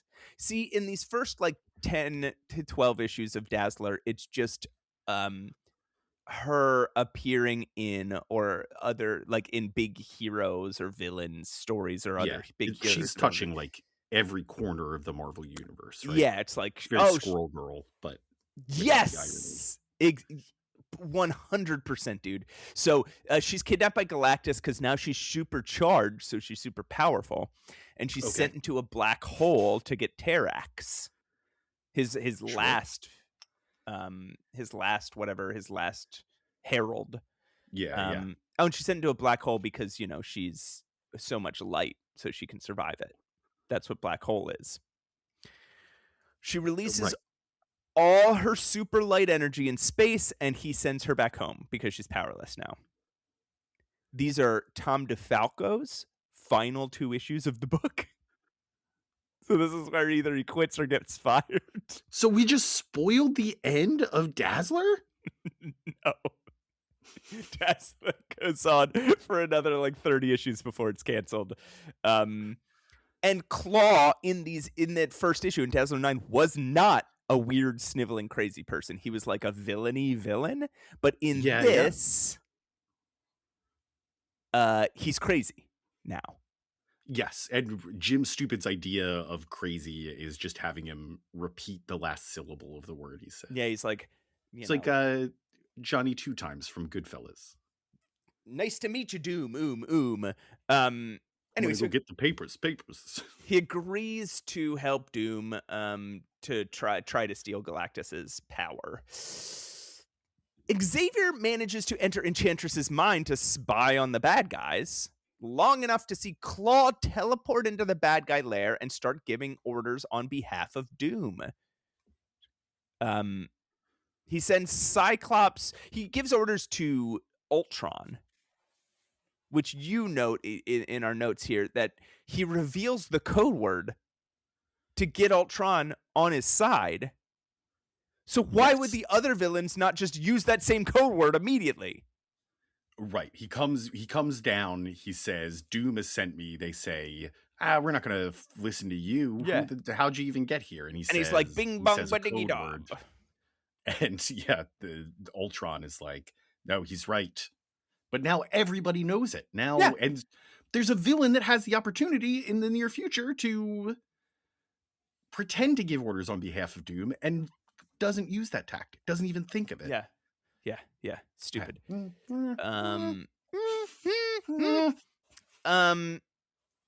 Okay. Xavier sends Cyclops, Rogue, and Wolverine to intercept whatever they're going after on the planet's volcanic plains, causing Storm to confront Xavier about who leads the X-Men. This fucking conversation. It's so... There's no concept of who Storm is in Jim Stupid's mind. It is he is clueless about any of her actual character. Yes, she comes off like a whiny little child here, and then I want to lead the X-Men, right? And he's clear about like, I'm giving the commands, and if you don't want to do it, I will psychically force you to comply. I will mind control you to comply. Yes. And that's essentially the end of the conflict. Yeah. That's all right. Maybe he's just reacting to the fact that Enchantress just told him your power is a joke. Yeah, sure. That's gotta sting. That's gotta stick with Xavier for years. My power is a joke? He thought he could go toe-to-toe with a goddess. He just learned he can't. He gets kicked out of her mind. Another bad piece of dialogue, Jim Stupid dialogue, is Wolverine says, I'm gonna rip somebody. All right. Man. Back in the Cat People village, Peter tells Zaji how utterly in love with her he is as she heals him, which she cannot understand. Johnny swoops in and starts making out with her in front of him. Not sure why we saw all this. No. And we get a Peter like face. Yeah. That's they give him a real funny. Big butt chin too. And he's like up in the mountains, the Avengers discuss their plan to beat Galactus. Hit him really hard. Ooh. Whoa, smart. Spider-Man and Hawkeye can commiserate over Reed taking their gear while Iron Man hits on Captain Marvel. Not sure why we saw all this. Not sure. Rogue, Wolverine, and Cyclops arrive on the volcanic plains to find Titania, Doc Ock, Absorbing Man, and Molecule Man clearly up to something. Molecule Man being the most dangerous, Wolverine goes right for him, but as he starts to slice through him, Cyclops blasts his arm to prevent him from making the wound mortal. Ugh. The bad guys run off as Owen bleeds out. Scott telling Wolverine, they never kill. That was the plan. Yeah, I know. Well, he said, take out Molecule Man to Wolverine. What fucking... Okay. There's so much wrong here. First of all, Professor X says, like, just observe them. So the X-Men fly right in front of the villains, land their big-ass ship in front of them, and they go, oh no, we got noticed. We have to fight them now. We have to stop them. You were told to just observe them, and you didn't. Anyway, and then when Cyclops tells him, like, hey, go take out Molecule Man, Wolverine says, shut up, Cyclops! And he calls Cyclops a jerk! He does. I do love, shut up, Cyclops!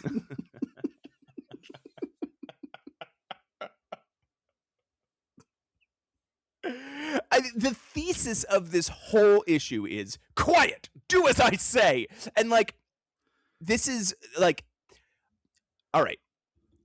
So many characters say a version of this, or this fucking exactly. Like, we're doing something important. Just listen to me. I'm the leader. And not to get too psychoanalytical here, but this, I mean, clearly this is what James is going through at the time, right? Jim Stupid. Yeah. He's like, I know these characters. I want to do a good Marvel, and you all just gotta shut up and listen to me. And no one will. Like that's like what he's. It's so transparent.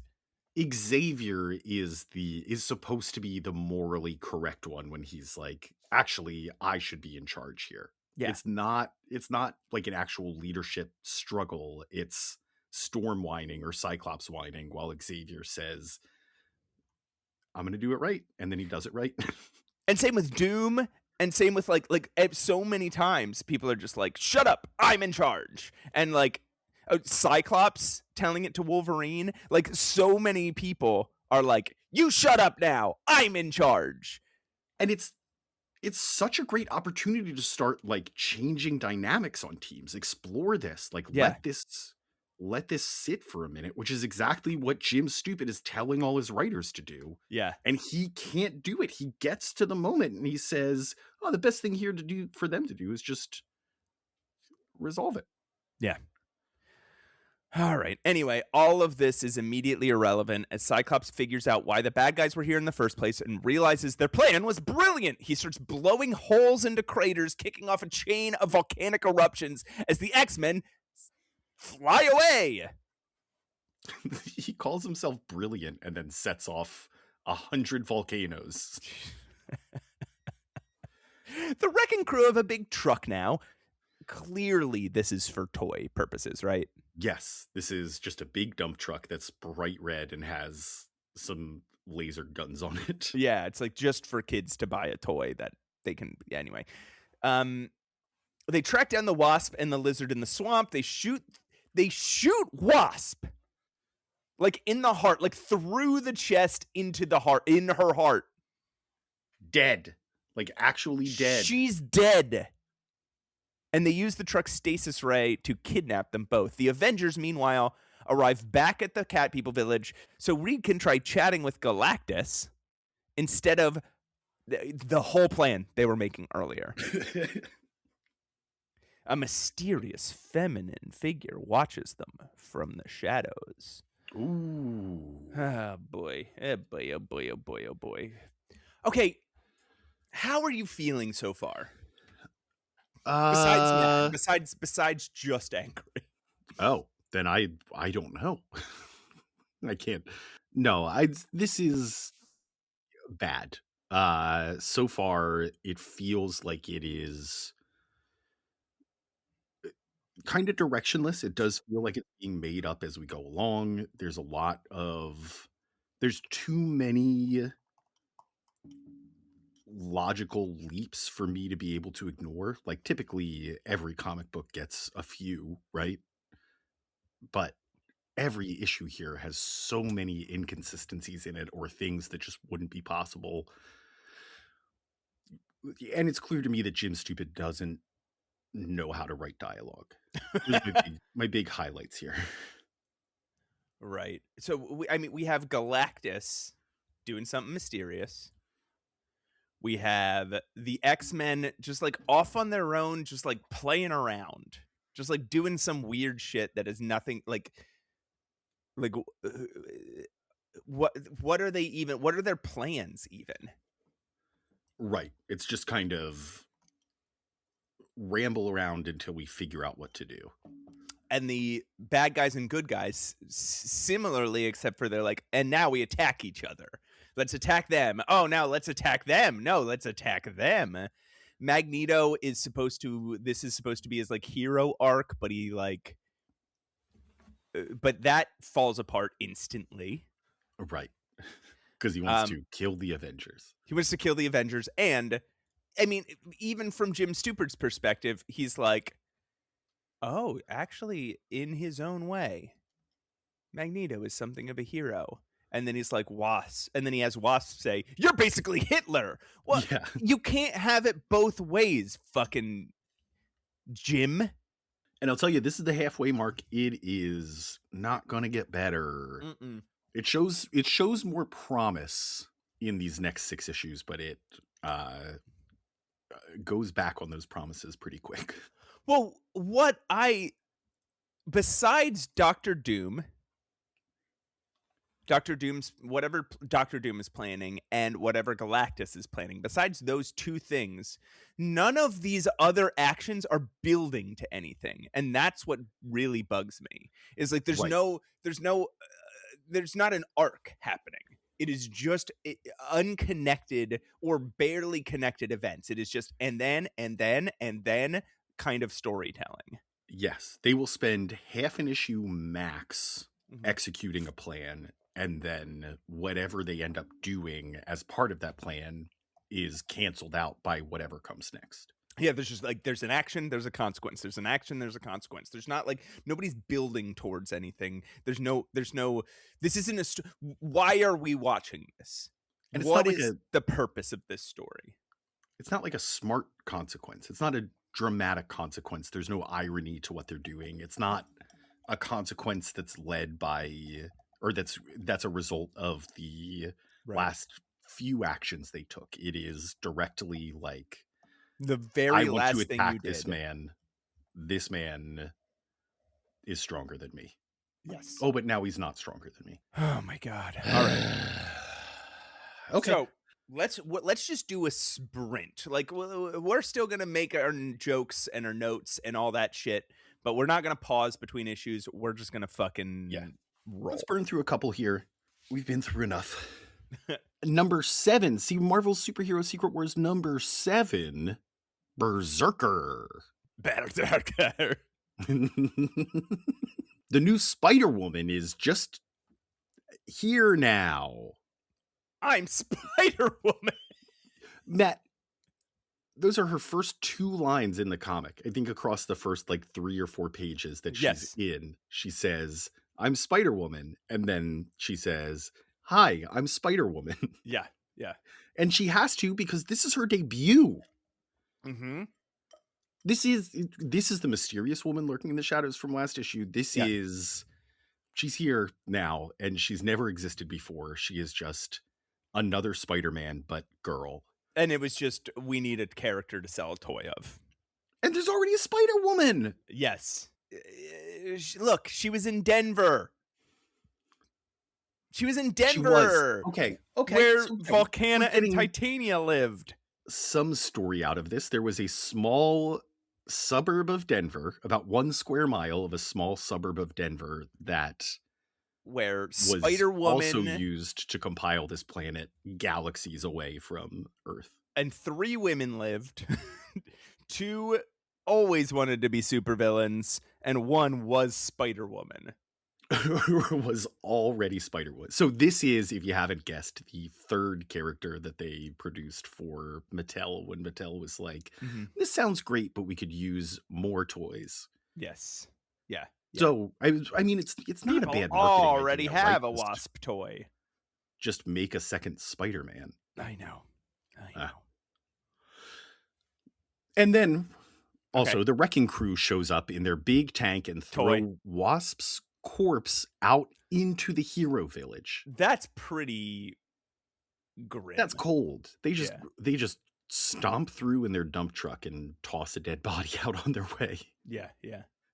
And nobody does anything about it. Yeah, they're like, oh man. Zaji tries to revive the Wasp, but she's dead. She's dead. Like, we watched her get shot through the heart. The heroes want revenge, but Cap is like, no, Galactus is the bigger threat here. The heroes want to fight Galactus, but Cap is like, no, he's too powerful. So they just do nothing. They do nothing.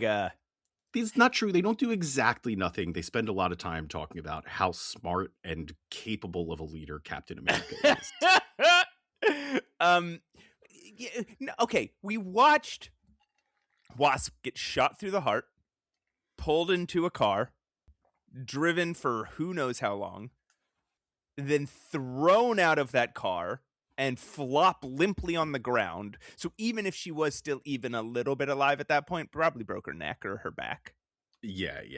Like, now she's dead. And we watched her get shot through the heart as well. Yeah. I feel like that's very, okay.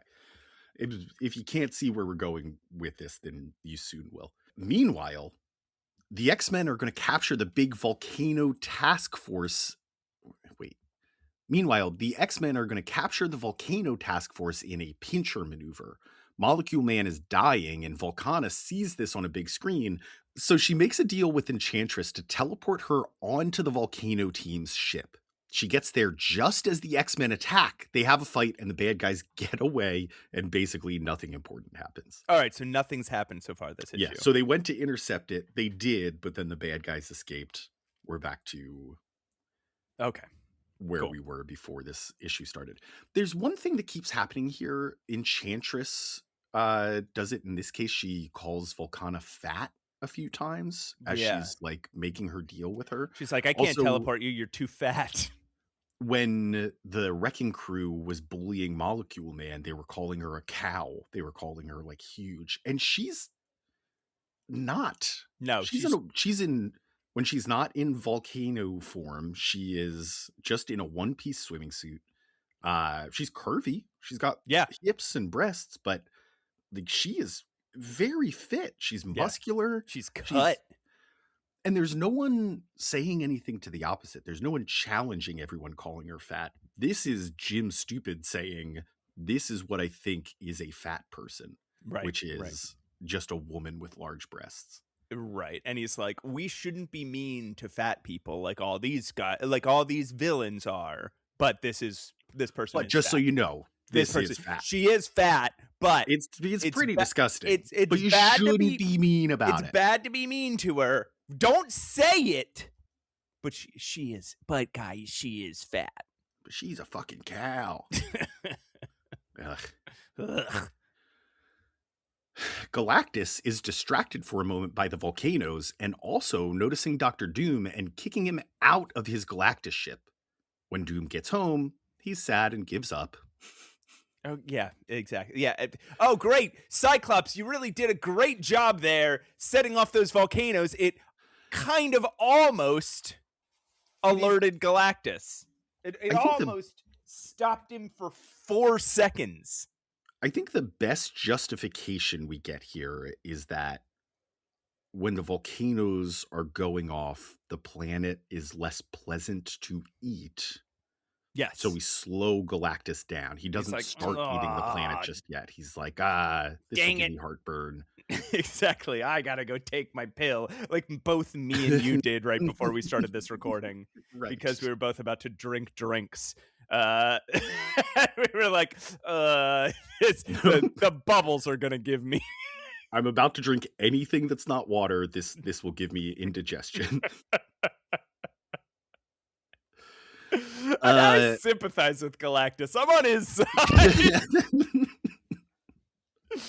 All the villain teams get back to the bad guy base and go to sleep, but She-Hulk snuck into the bad guy base and gets ganged up on by like literally all the villains, and it's brutal, and it looks like she might be dead.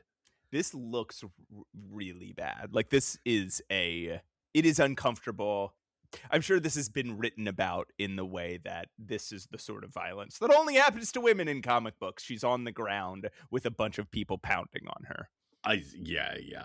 And it's not an out of character move for her to make. This was actually, I think, smart, where like the Avengers are talking about what to do next, and they decide not to avenge the Wasp who's dead. And she's like, fuck you. Jennifer Walters just walks off. She Yeah. doesn't say a thing. She just like, well, I mean, gets yeah. an angry look on her face and shows up at the bad guy compound to kick some ass. Yeah, totally. And honestly, if we're talking like power scaling, which I know is a sin in any team up comic, but She-Hulk doesn't get beat by a combination of the Wrecking Crew and Dr. Octopus. Are you kidding? She'll tear his arms off. Yeah, okay, but I think Titania and Absorbing Man are a little tougher, but yeah. But you're right. In the hero village, they notice She-Hulk's missing and they all want to go get her, but Cap again is like, no, we still do nothing. But then Xavier pops in and is like, hey, the X-Men are nearby and we'll watch Galactus for you if you want to go get the bad guys. So Cap's finally like, okay, let's go get the bad guys. They're gonna go back to the bad guys. Also, Colossus finds Zaji leaving the hut where the Wasp's corpse is, and she collapses in his arms. So number 8, Invasion. The Avengers, etc., burst through the wall of the bad guy lair and have a big action figure battle. Spider-Man and Spider-Woman basically beat everyone up. The Thing loses his rocks again, and Spider-Man rips his costume. Those are the notable moments. Yeah. There's a good moment where Absorbing Man is beating somebody up, and the Thing walks up and he says, why don't you pick on someone as ugly as yourself, Sorby? In which case, you'll have to leave everybody alone. That's pretty good. Yeah, pretty good for a Ben Grimm line. I'll give him that. How long have they been beating up She-Hulk? They're still beating her up. Right. They just through the entire time it took the Avengers to get here. Yeah, exactly. They're still just taking turns kicking her. Also, okay, here's just some random notes. The forts keep changing shape. Right. Enchantress, she's spending this entire series just sitting around, eating or drinking and complaining about shit. What is her... drunk. It's great. She's drunk. Yeah, what is her motivation? What is her motivation ever? I don't know. I'm not following Thor.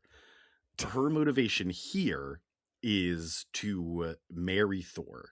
I'm telling you, it is ripped directly from the pages of Frank Miller's Daredevil that's going on at the same time, where just like Elektra with Daredevil, she is hoping that he will return her love for him and that she can through that corrupt him a bit and convince him not to be the goody two-shoes that he is. But she feels herself drifting more towards being good than she ever thought she could because of the potential of loving Thor. But but Enchantress doesn't feel any potential to be good in this. She's just like, but I love being evil so much. If you love being evil, what do you possibly like about Thor? Yeah. Listen, if you took that year-long arc that Frank Miller spent developing Elektra and the love, the conflicts of love between her and Daredevil, and distilled it into the 15 to 20 lines that Enchantress gets in this run. Yeah. Hawkeye at one point says, my bow at this range, an arrow hits a lot harder than any bullet, when Pile Driver, I think, is like, oh, right. He's like, 38s bounce off my chest. What's your bow and arrow going to do? And he's like, at this range. So, no, it's not. No, it's literally, no, it's not. No, it's not. No, it's not. At any bullet range, is no, still it's more not. Powerful. And we know he was just carving these arrows out of wood. But even if it was like carbon fiber or steel, no, it's not. By magnitudes of like 10 to 100. Unbelievable. Insane. Okay. What else happens here? Across the complex, Klaw can't bear to see Lizard locks up and he frees him from his cage. an arrowless Hawkeye and a powerless Ben Grimm stumble upon them, Claw and Lizard, and they just make friends with them. It's kind of cute. They're It's both powerless. They come upon these menacing but very stupid figures. and they're like, we'll have to outwit them. And then when we see them again, they're playing patty cake. All right, is a little uninspired. Yeah, you have a good bit here, but you are fucking up the landing. You're making the most A to B choice. Yeah. Putting a hat on a hat. Yeah, exactly. In that bit where like they could have been like, I don't know, maybe played pickup sticks with Hawkeye's arrows would have been a little better. Ooh, that would have been cute. Yeah. The point is, it's cute. It's cute. They find Doom catatonic in his arm. We're trying to compliment stupid here. They find Doom catatonic in his armor. They find She-Hulk alive but unconscious. And then they lock all the bad guys up and claim the bad guy lair as their new good guy fortress. They lock the Lizard and Claw back up. They make friends with them. They have these powerful allies, and there's no point to that because they just put them right back in the cells. Put them right back. Yeah. There's also sort of a secondary battle here between Spider-Man and Titania, where Titania is watching this go down, and she's standing up in the rafters trying to push a giant steel beam down onto everybody like a Looney Tune. Spider-Man finds her and says, and I absolutely love this, you know, I had a feeling somebody was up here in the rafters trying to drop a 40-ton beam on our heads. Okay. All right. You wrote Stupid's one cooking a good little joke, bit. Stupid. Also, Molecule Man protects him and Volcana by, quote, fusing some air molecules into a force field. Sure, man. Fine. I don't care about either of their powers. I'm invested in their love story at this point. Oh boy, oh boy, oh boy. Okay, everyone recovers from battle when Spider-Man notices that Thor has got both his hat and cape back. He and Hulk let Spider-Man know they found a device that can make costumes, and Spider-Man, his costume in tatters, runs to find it. He finds... Yeah. Oh, yeah, we found a costume device in there. And Hulk's like... And Thor's like, I gotta remake my hat and cape. And Hulk is like, I'm all right with my ripped up purple shorts and nothing else. I assumed he had them make a new pair of ripped up purple shorts. Spider-Man finds what he's pretty sure is the device that they were talking about and grabs the little black orb of goo he finds in the device. It starts crawling up his arm, then engulfs his whole body, and we see Spider-Man in a brand new outfit. Ooh. Pitch black, except the white eyes and the white spider emblazoned on his chest. He loves it. It's a good look. You can't deny the debut of the black suit Spider-Man is a very good panel. His joy is interrupted by an earthquake, though, and then a psychic message from Xavier to all the good guys. Galactus has started eating the planet! Oh, no! I guess we also missed the fact where the Wasp isn't dead. Oh. Yes. The Wasp, somebody must have forgotten to mention that in this recap that they read. Yeah, it turns out, you idiot, that she wasn't dead. She was just in a death-like stasis, you moron. Oh, you know what? I was hoping she wasn't dead. She was just in some kind of death-like stasis. Let's get right into number 9. Assault on Galactus. Colossus somehow intuits that Galactus has begun to devour the planet, and he steals up for the first time in like 7 issues. He creeps on an unconscious Zaji and heads off to Peter, you don't know this woman. You don't know her. Stop it. Leave her alone. Please. And then he heads off to fight Galactus. She has a boyfriend. Yeah, and you don't know her. You've never talked to her in your life. Meanwhile, Storm is already up there hammering on the dude with lightning, Galactus. Yeah. The other X-Men charge in, but Galactus throws a big Doink-It at them, and it is the exact shape. They designed the Doink-It on this. Yeah, they made the Doink-It based on his drones. And we cut to the Avengers as they watch a massive explosion and surmise that if the X-Men were up there, they're all dead now. Oh no, are the X-Men dead? Are the X-Men dead? Is Chris Claremont fired? They're just like, they've been up there telling each other to shut up and silence every time one of them talks. Shut up, Cyclops. Shut up, silence, shut up, silence. Just always, every line of dialogue. The heroes take off in a jet toward Galactus, and on the way, Spider-Man realizes his new costume makes its own webs. Ooh. Ben Grimm turns back into the Thing, and Hulk realizes he's getting dumber. Aw. A lot of wins and losses over here. They get shot out of the sky, but Colossus catches them. They all jump out and start fighting a bunch of Galactus's Doink-Its, but Reed Richards is suddenly like, wait, stop.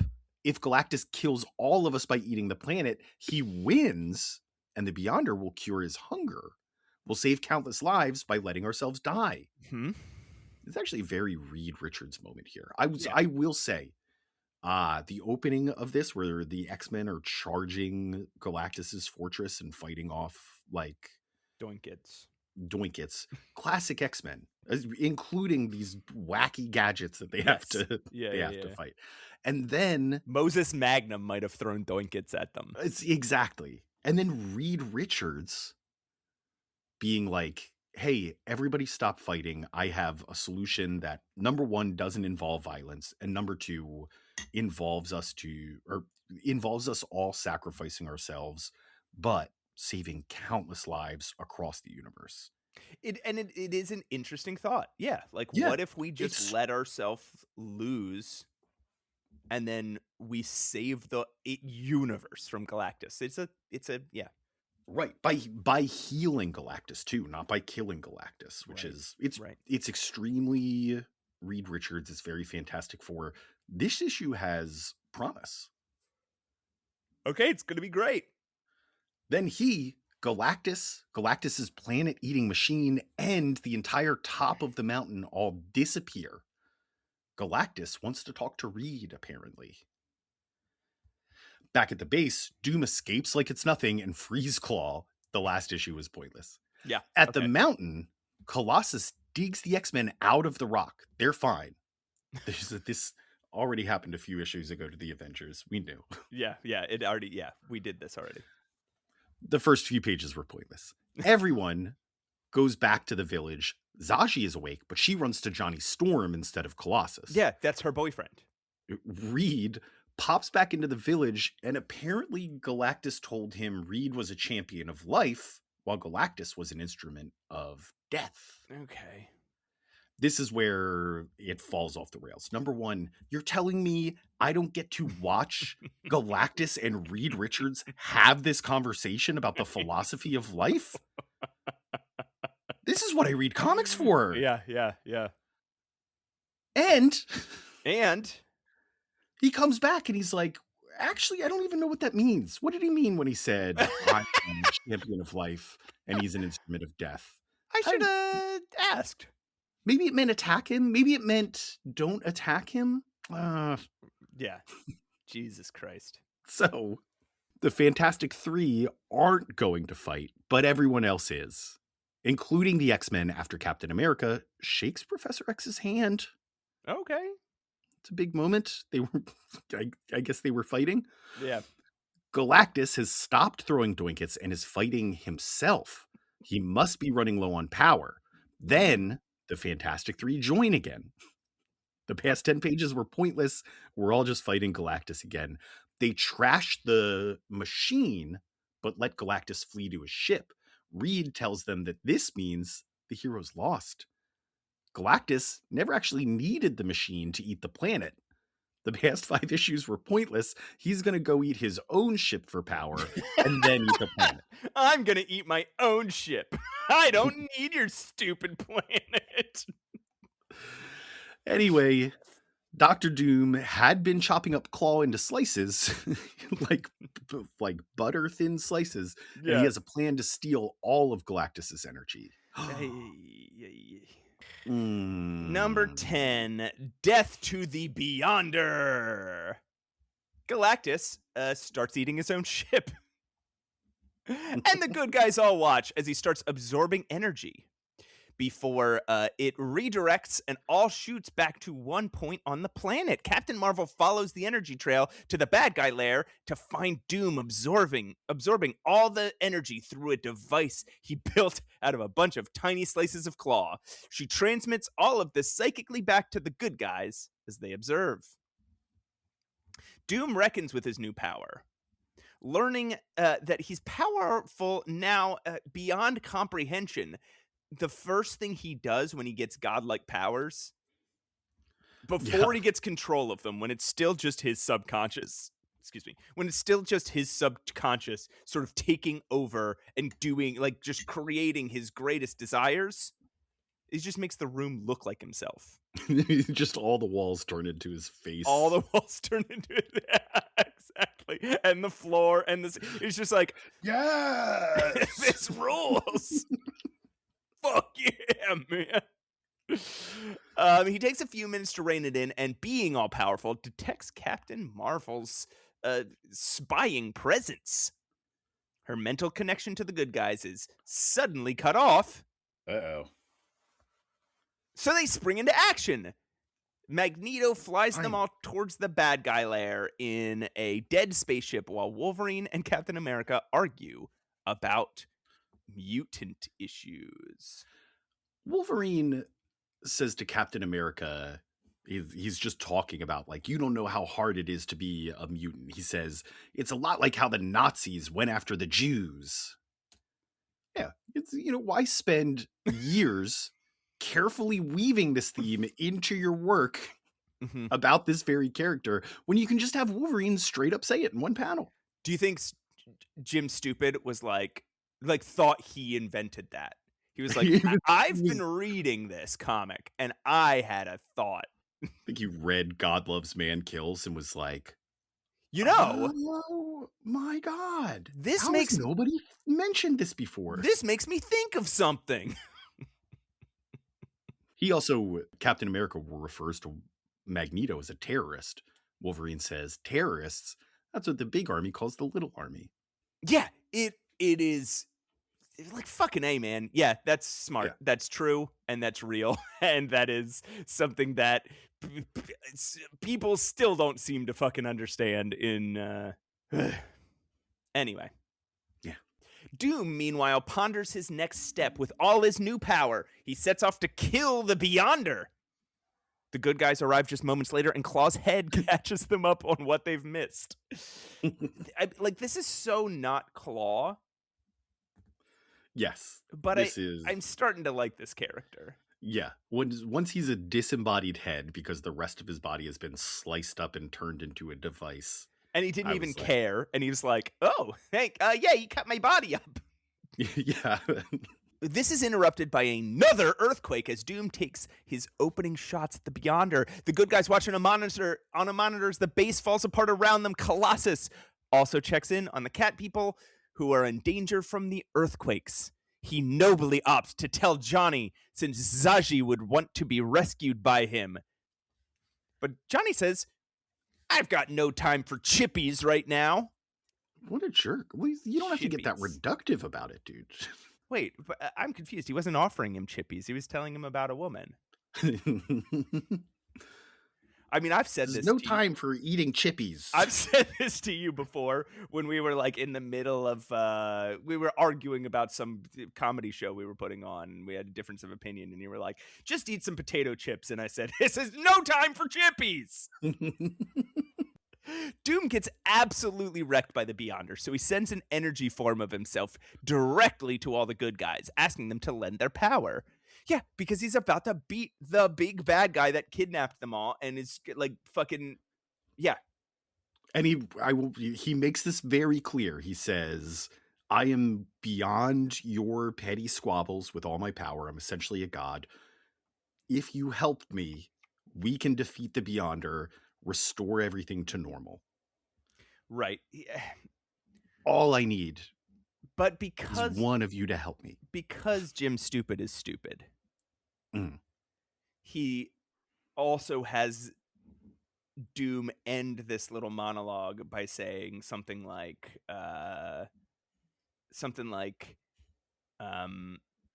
and I can give you power beyond your wildest dreams. And it's like, okay, but that's not what this is about. That's not what he's saying. But he does say it. He does say it, and he doesn't. That's not his point. Like, you should have left that line out. Yeah, it is a very Doom moment until the very end when he's like, and unlimited power. Yeah, Jesus. You fuck. He's certain he's close to being able to outmatch him, but the Beyonder. But Magneto jumps at the chance, but recoils before taking Doom's hand, considering how Xavier would act in that moment. Xavier would make the wrong decision. Yeah, if that's Xavier what you would think be wrong. If that's what you think he would do in this moment, you Xavier should would have be wrong, done it. You'd be right. You would have been right. You would have been right. We'll end 2 issues early. It's perfect. Yeah, you would have stopped the fucking Beyonder. Because as we're about to find out, Doom is right. He is about to crush the Beyonder. Calm down. Spoilers, man. Before he can decline the offer, though, he's tackled by Hawkeye, Iron Man, and the Wasp. Oh my god. The 3 fucking dumbest Avengers are the ones that are like, get him. You're Iron Man, dude. Don't attack Magneto. Yeah. Oh, anyway. Doom is cooked. The Beyonder digs deep into his psyche and then starts dissecting half his body like a science diagram. He's keeping Doom alive as he does this, which is all the opportunity Doom needs. This is cool. Literally half a man. He reaches out for his nearby armor with his good half. Cap and Wolverine work together to free the bad guys from their prisons just before the fortress collapses on them, discovering their respect for each other's morals. Oh. Wolverine knew this. He knew this. He's met Captain America. Whatever. Look. Whew. Just as they escape the building, though, they find a giant Galactus-sized Dr. Doom waiting for them. Oh, no. No, then he shrinks down to regular size. Oh, good. Explaining he just forgot he was huge. He's come to talk. The Beyonder is dead. The war is over. Oh, good. Okay. That's the end. That's the end of Secret Wars then. Wait, no, Pat, you've got actually some comics to read. Yeah, I know. The editor's note at the end, even though the last line is Doom saying, the war is over, the narrator's like, but please come back. But it's not over. Come back. Please buy. Please also buy some toys. Please, money. Which brings us to Secret Wars number 11, and Dust to Dust. Just finishing the sentence from the issue before, Death to the Beyonder. Who can forget that Shakespearean saying? Victor Von Doom stands in front of the heroes with his mask off and face fully healed. He's very handsome. He's a handsome man. Telling them that he has absorbed the power of the Beyonder and is now omnipotent. He could destroy them all with a thought, but means them no harm. The war is over. I heard that somewhere. The villains watch this, annoyed, and wonder what to do until the Molecule Man is like, I'm going to kill him. He attacks Doom, but Doom shows him that his molecule power is actually limitless. It can even control organic molecules. Doom sends him back to the villains where he decides to lead them now. They all go to the little scrap of Denver that got pulled into the planet and hang out at Volcana's apartment. Yeah, there's like, let's just hang out at her apartment. She's like, we can go to my place. That's a good new lair, right? And it's like, yeah, cool. When they're all like, I don't care about this anymore. I want to go home. Molecule Man's like, okay. And flies the Denver chunk off into space, presumably all the way back to Earth. Yeah. Meanwhile, the heroes all go back to their base to go to bed. A lot of people go into bed. Also, man, the way they get there is... Okay. Reed Richards turns himself into a big bag. Oh, yeah.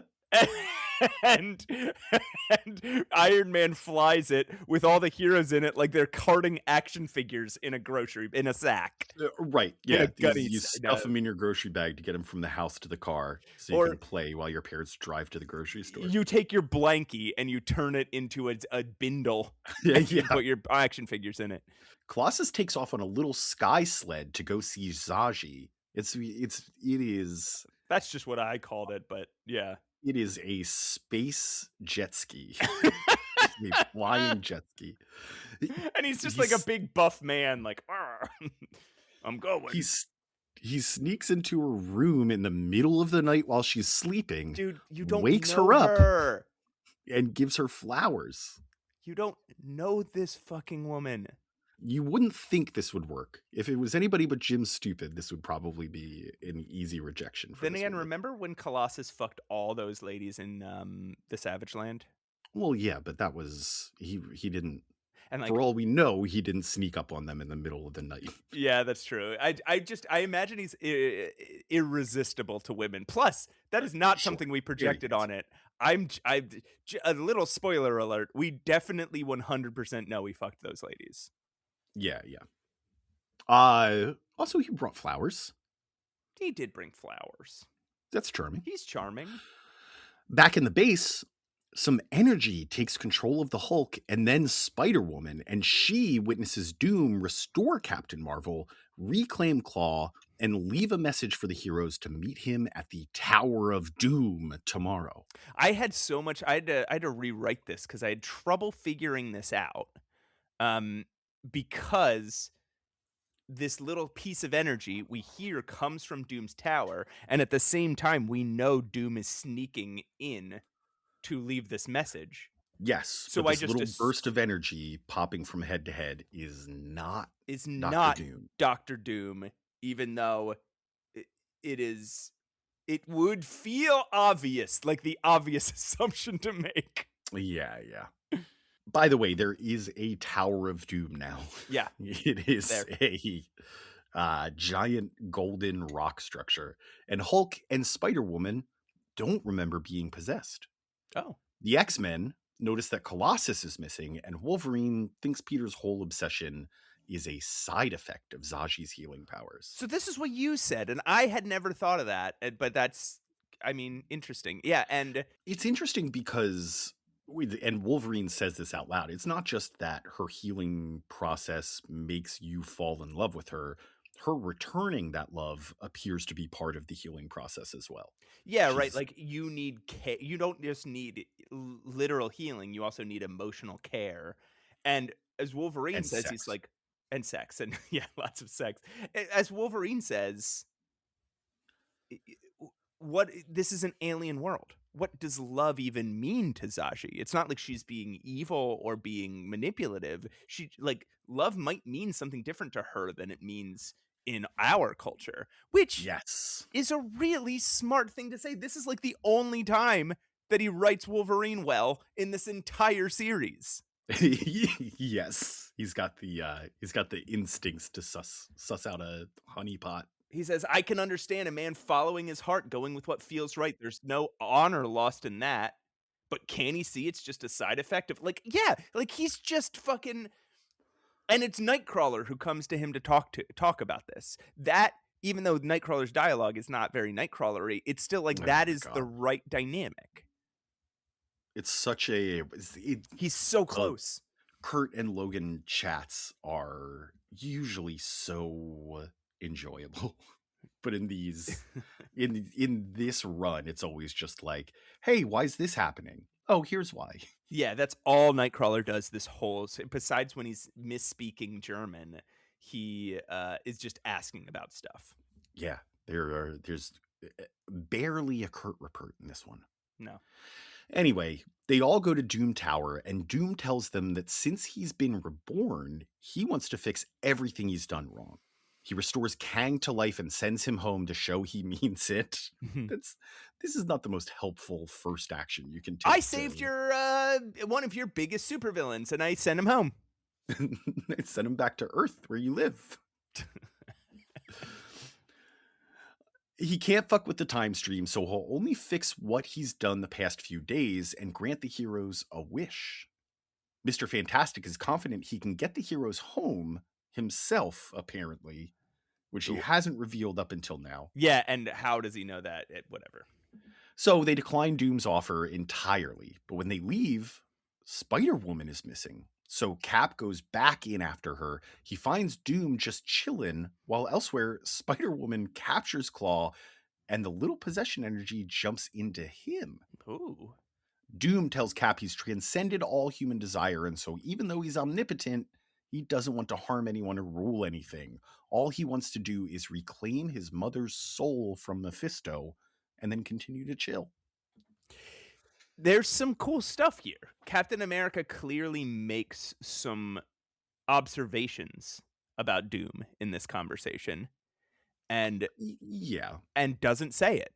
Doesn't say. He says he says it a little bit, and then he's like, "Well, all right, I'm just gonna leave," and then leaves, and then comes to the heroes and tells them, which we'll find out, tells them what he observed. I think this scene was cool. That's 2 cool scenes in a row.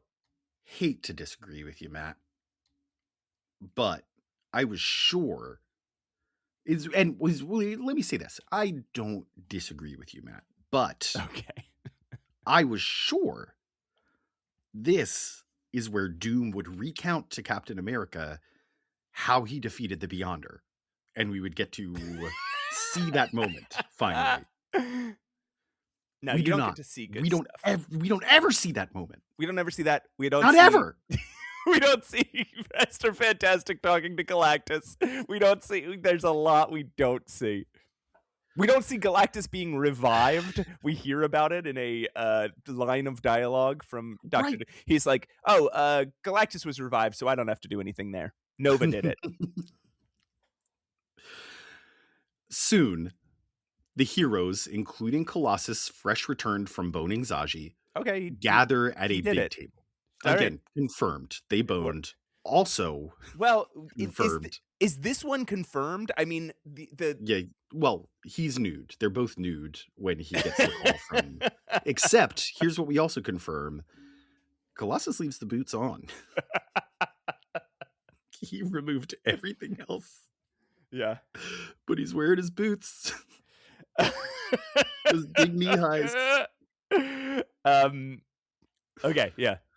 Captain America thinks leaving Doom this powerful is too dangerous, given that he claims to be above human desires, but healed his own face scars and is trying to resurrect his mom. See, that's smart writing. That is good. Yeah. So all the heroes agree they're going to take down Doom. Xavier even adds that the possibility of Doom using subtle manipulation to control reality is just as bad. All right, Professor Xavier. You're just repeating Captain America's point and saying it's your own. Plus, you're Professor Charles Xavier. That's fair. The only one who argues back is Colossus, who doesn't want to attack a man unprovoked. Very Colossus. But then he worries he's only saying this out of selfishness because he found love with Zaji. Okay, fucking Christ.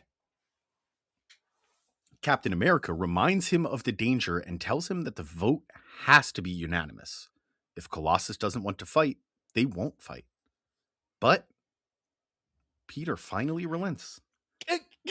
They will fight.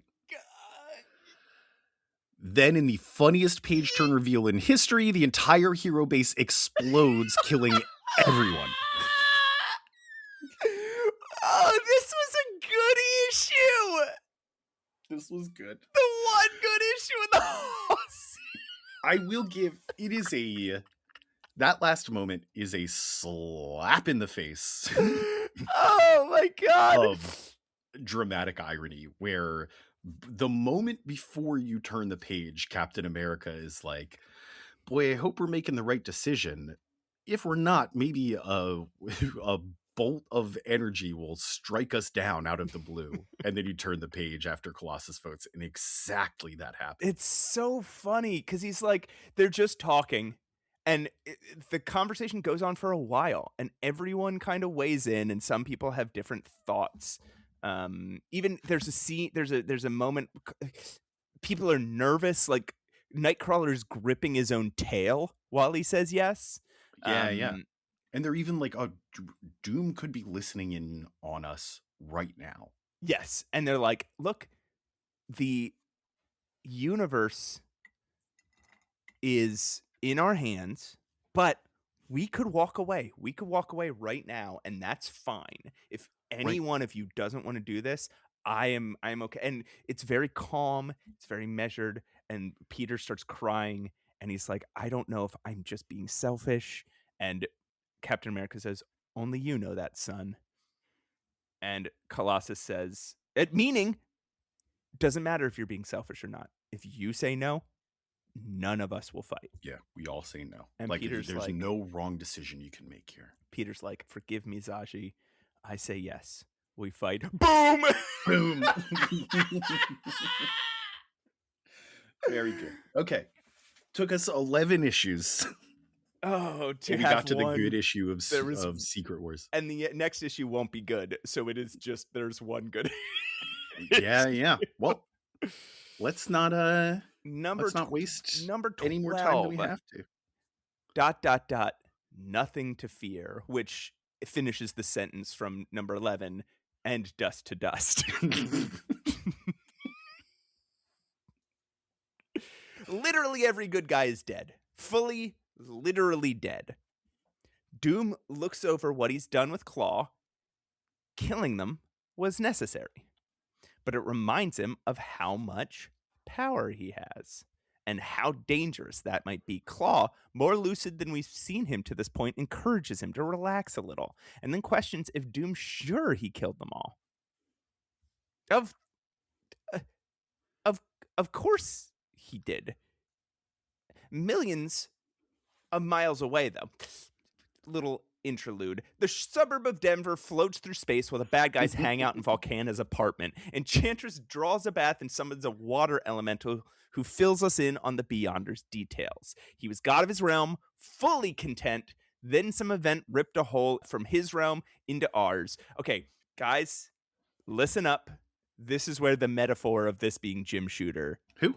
I think I said James Stupid. Oh, okay. I was just I drank a milkshake a minute ago, so I think I had something stuck in my throat. He was god of this realm, fully content until some event ripped a hole from his realm into ours.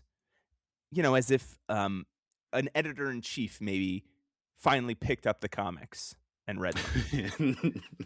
He became curious about the nature of humans, or, you know, writing characters, and especially on their sense of desire. So he eventually gathered a bunch of good guys and bad guys to learn about human desire, or learn how to make money by making them fight each other or something. Right. Learn about how he's better at writing the characters than anybody else by writing them all at once. The Beyonder is also still alive, too weak to act, but waiting nearby for a moment of opportunity. Yeah, there's some key pieces of information there. Sure. In the living room, Molecule Man pops up out of nowhere to show them that he's actually been practicing his power for warp jumps, proving it to everyone by showing them stars in the sky. I guess this is to justify how the bad guys all end up back on Earth, because this is the last we see of them. They're gone. It's a good moment where Dr. Octopus is like, I know he's flying us back, but we were millions of light years away from Earth. Yeah. Does he understand that this is gonna even at light speed, we will get back. It'll take us millions of So yeah, we don't see any of the villains again, except for Lizard and Enchantress, who I don't know, they get in a fight and they go. Lizard scratches Enchantress's face. She kills him and uses his life energy to transport back to Asgard. So that's how she gets home, and that's why we don't care about Lizard anymore. She teleports back to the planet, and for the first time in this series, she refers to it anybody refers to it as Battle World. Oh, the fucking the location for Contest of Champions. Yeah, the narrator refers to it as Battle World. Yeah, what the fuck? Oh. Is that the location of Contest of Champions? I don't know anything about Contest of Champions. I thought that took place on Battle World, but I don't know, Matt. I'm not following Contest of Champions.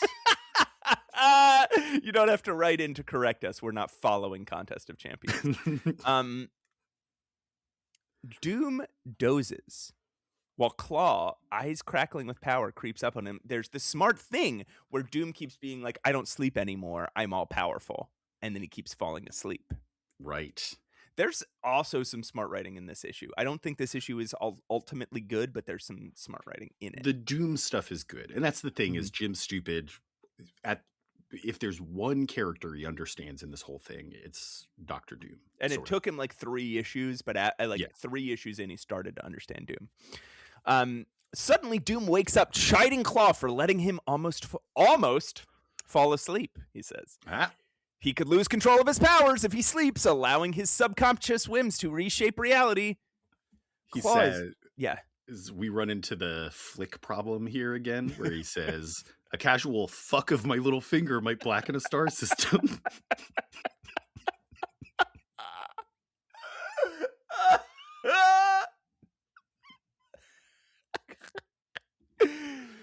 Oh man, Klaw is really, really focused on the idea that Doom maybe didn't really kill them, or he subconsciously revived them right after killing him, and it's driving Doom nuts. So he asks Klaw to play out exactly how that would work. Come on, that's not real.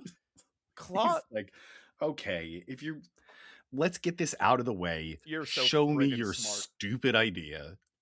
Klaw explains, wouldn't it have been great, Patrick, if it was Lockheed that came back and revived everybody? Oh my god. Oh my god. The one hero or the lizard. Or the lizard who is like, I love the Wasp now. And then he finds her body, and then he turns back into Kurt Connors and uses his fucking brilliant science brain to fix her. There's so many threads here that he could have pulled, but no. All right. After they left, Zaji could have seen the explosion and rushed to the scene and used her whole life force to revive Colossus, who was dead, but maybe less dead than the others because he was steeled up. Zaji would die from the effort, but Colossus would find Reed Richards, who is also dead, but maybe less dead than the others because of his elasticity, and put him in the machine that heals you. Then, Reed could have built a device to heal everyone else back to life, and they'd be on their way here right now. Doom tells Klaw to shut up! Shut up, Klaw. But he's clearly bothered by the idea. That's all it takes. As Thor's hammer comes flying through the wall, the good guys are here. Good moment. Good moment. So,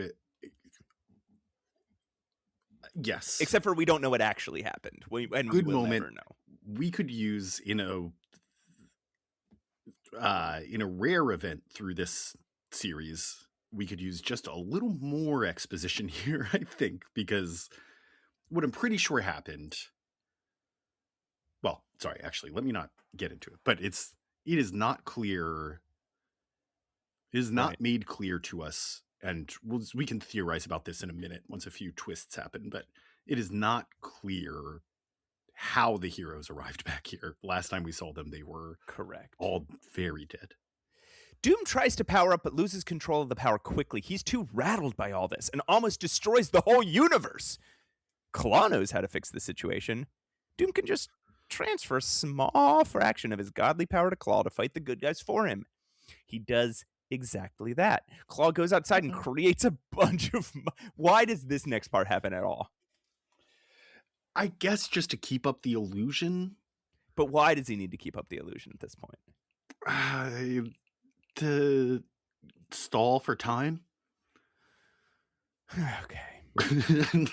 But why does he need to stall for time? Yeah. Klaw goes outside and creates a bunch of monsters, but when Captain America pushes through and goes to attack Doom, Klaw doesn't stop him. Or, well, he pretends to. He gets kicked in the face. Doom Sure. Cap runs right at Doom, so Doom powers up and zaps him, vaporizing him on the spot. But moments later, Cap materializes again and is still charging at Doom. We go through this cycle a few times before Cap is close enough to bonk Doom on the head. Again, kind of a cool moment. Yeah. And you can figure out what's happening here, even though there's not much explanation for it. Right. Suddenly, the fabric of the universe starts to come apart. The Beyonder emerges from Klaw's head and zaps all his power back from Doom. And suddenly, Klaw, Doom, and the Beyonder all disappear. Everybody returns to base and waits for Reed to finish his device that can get them all home, that they apparently could have been working on this whole time instead of fighting a secret war. Everybody gets some literal wish fulfillment from the residual energy of the Beyonder getting his power back. Yeah, what happens here? I know Spider-Man finds some food because he was very hungry, and finally he finds some alien food. Captain America wishes his shield back to health because it had shattered. Lockheed comes back. They're like, oh, I wish Lockheed were here. Yeah. And he comes back with another dragon in tow. Yeah, that which might come into play in the next X-Men issue. Kurt Connors appears. I don't know if that's anybody's wish, but he does. He was dead. Why does Kurt Connors appear? Because nobody's dead in this fucking thing. So like so apparently Enchantress just zapped the lizard out of him. Xavier tells Storm he's going to take more of a team leadership role with the X-Men. I get fucking Jim Stupid telling Chris Claremont what to do with this comic. Everyone goes home except Ben Grimm for some reason, who sends She-Hulk back to take his place in the FF. The end, I guess. Also, I don't remember where, but somebody says Chippy again. I think Wolverine says, oh, yeah, well, Lockheed returns with some Chippy. So it's not a female human that he's saying it about, but it's still a Chippy. The disrespect is still there. Mm-hmm. So, okay. The Beyonder is stowed away in Klaw's head. He's the little piece of possession that was moving from creature to creature, right? My best theory as to how the heroes got here, how they came back to life, is that the Beyonder in Klaw's body knew that Doom had the power to resurrect all the heroes. Yes. And so, but that Doom didn't quite have control, so he was still able, and this is said pretty plainly, his subconscious could possibly take actions that he didn't actually intend to take, or subconsciously intended to take. Yeah. So this, as he tells the story of how the heroes could have survived, is him manipulating Doom into subconsciously making that happen. Exactly. And so it does happen. But he's also, during the story, he keeps suggesting, like, maybe this already happened. Maybe this is the actual events that transpired. Right. And you just didn't realize you're doing. So both possibilities are on the table. And it's Doom. Doom has the ability. He's not constrained by time, right? So he could have made this have already happened. Because this would have taken a while to all occur. Right. You forget that there's a temporal element here, but there is. So, yes, I think that's exactly what's going on. He notices that when Doom starts to get sleepy, he makes things happen. So he tells him a long story with moving picture images so that Doom makes these things happen in his subconscious. Yeah. And he even says, like, this is all so unlikely and there's, like, impossibilities in your story. And he's like, Klaw's like, well, it's not impossible if you did it. You helped them along with your powers. Yeah. If you had already done this. Yeah. They'd be right here. So that's what happens. And then when Captain America keeps coming back to life, that's the Beyonder's power in Klaw's head doing it over and over. Yes. Yeah. That part's a little more obvious. Yes. So, yeah, I mean, everybody then goes back. They go back home. And it's just like, that's the end. It's so anticlimactic. Like, we don't ever see the Beyonder. We don't ever talk to the Beyonder. We don't ever get the big fight between heroes and, well, I guess we get it like 1,000 times, but in stupid ways. Yeah. We don't It's ever. also, Mhm. when we get it, it's not action. It is a tableau. Right. We also, we don't get a confrontation between the heroes and the Beyonder. We don't get any of it. No. It. We don't even get to see the confrontations we do see. We never see the end of. It's just like, and then the battle ended. Oh, also when they send all the X-Men home, the other dragon, the Chippy, flies into the teleporter. Yeah, with them. So goes home with all the X-Men. Yeah. Lockheed shows up and then immediately disappears. He's in issue 1 and issue 12. Yeah. No reason for him to be there. Why did you do it? Yeah. It's, yeah. So what'd you think? Did you enjoy this one? Okay, my final thoughts are I have some really actually big final thoughts about how this one was. Molecule Man and Wasp have the same uniform. He's got an eye out, stuff that you could buy out. If you had a time machine that you would like to try out, Get us away from this story, Pat. Pat steals and deals. Why didn't we do one of these last episode, Matt? Let's go, bub. Oh, Wolverine wants you to hurry along. Okay, sorry. I know we're running long here. I do have to say, Matt, in the spirit of transparency, as I've mentioned before, that I spent my vast fortune collecting every issue of the X-Men comics. Yes. But not necessarily the ancillary titles. Right. By the time I was able to get to some of those extra non-X-Men titles that we're reading, a lot of those ads had been banished to a far off realm. Right. Forced to fight each other for the privilege of being sold. Yeah, so that's normal. Secret Wars didn't have any ads in it, unfortunately. Yeah, this is an ad normal. from a very similar time from an X-Men comic, actually. Oh, okay. So listen up. Marvel Productions presents The Amazing Spider-Man and the Incredible Hulk, premiering Saturday, September 17th on NBC. Oh, okay. Matt, it is the Spider-Man and Friends cartoon and the far less successful Incredible Hulk cartoon that aired in the 80s. They tried to make so many Hulk cartoons and all of them failed. I remember they tried to make one when we were kids too, when the X-Men cartoon and the Spider-Man cartoon were successful. They tried to make an Avengers cartoon. It failed. They tried to make an Iron Man cartoon. It did a little bit better than some of these other ones I'm about to mention. They did a Hulk cartoon. It failed. Yeah. Was there Fantastic Four? There was a Fantastic Four cartoon. It failed. But this one, this predates that. This is the mid 80s. The Spider-Man and Friends cartoon is iconic. It is frequently memed, especially if you were on the internet in like 2012. Yeah. There were a lot of screenshots from it popping up. It's corny. There's a scene where he's sitting at a desk and people make it look like he's masturbating. There's a scene where he's pointing at himself. The two Spider-Man pointing at each other. Yeah. Thing. A lot of others. Plenty of others. It is a corny, goofy show. It's not worth your time unless you're very bored and maybe a little bit high.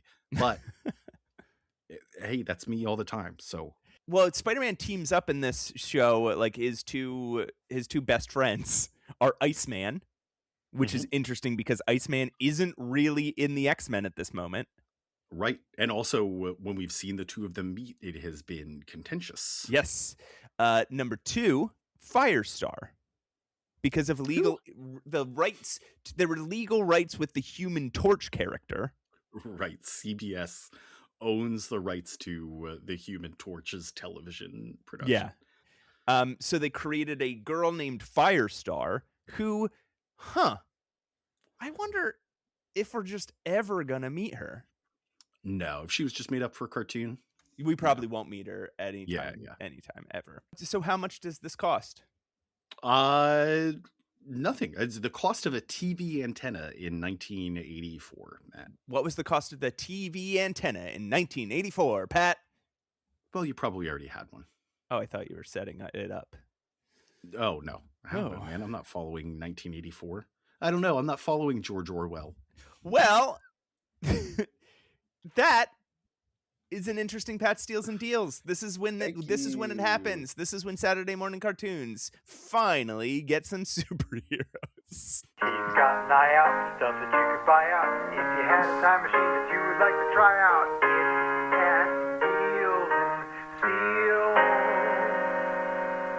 Oh boy, Patrick, I'm sleepy. This was a lot of comics. This was 12 comics that we recapped in just under 3 hours. How are you? Let me just ask, how are you holding up?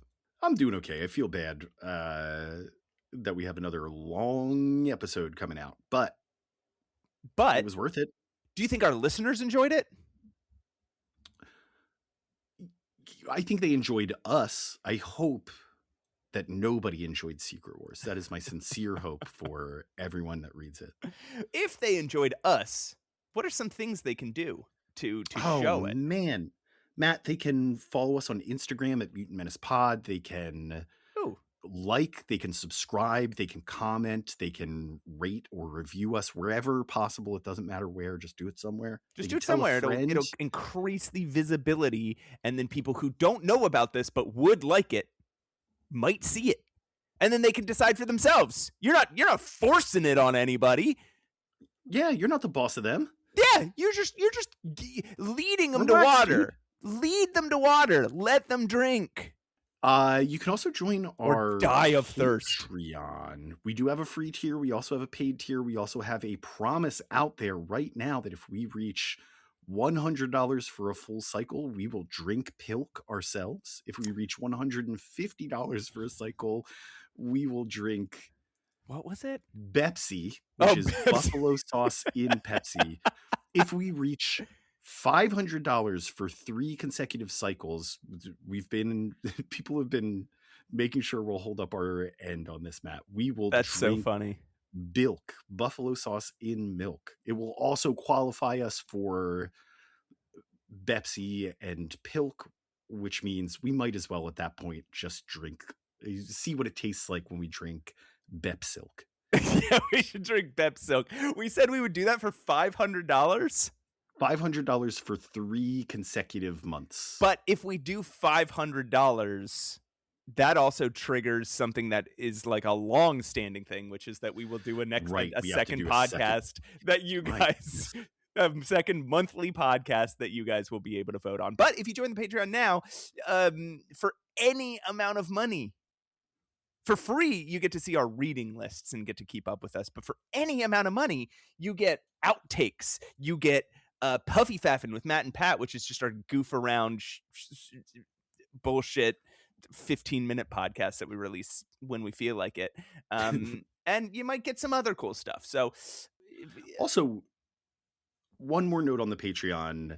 Somebody, presumably upon hearing the offer in the episode and presumably for the sake of the bit, has upped their donation to $50 per month. So if you actually dangerously close to having to drink Pilk. If you don't want to be outdone by them, or you just want to, if you're just like, oh man, if 2 of us give $20, these guys will have to drink Pilk. But I don't want to be begging for money. It's just a funny thing that happened. Yeah. All of this is weird foods. All of this we do just to be silly. If we were in it for money, we wouldn't be doing a podcast. All right, you can email us at Pat's email to be on Pat's email corner.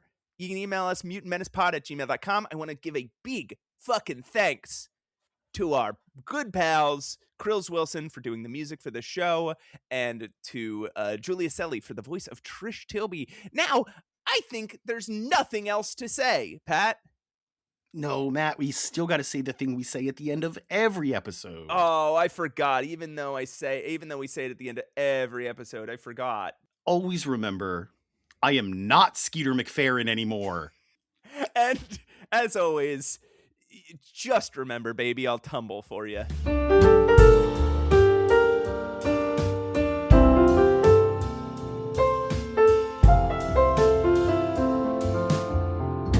I want to read you a quote here, and you tell me if this is Jim Stupid talking about Captain America or Homer Simpson talking about his character Poochie. Poochie needs to be louder, angrier, and have access to a time machine. Whenever Poochie's not on screen, all the other characters should be asking, "Where's Poochie?" Who said it?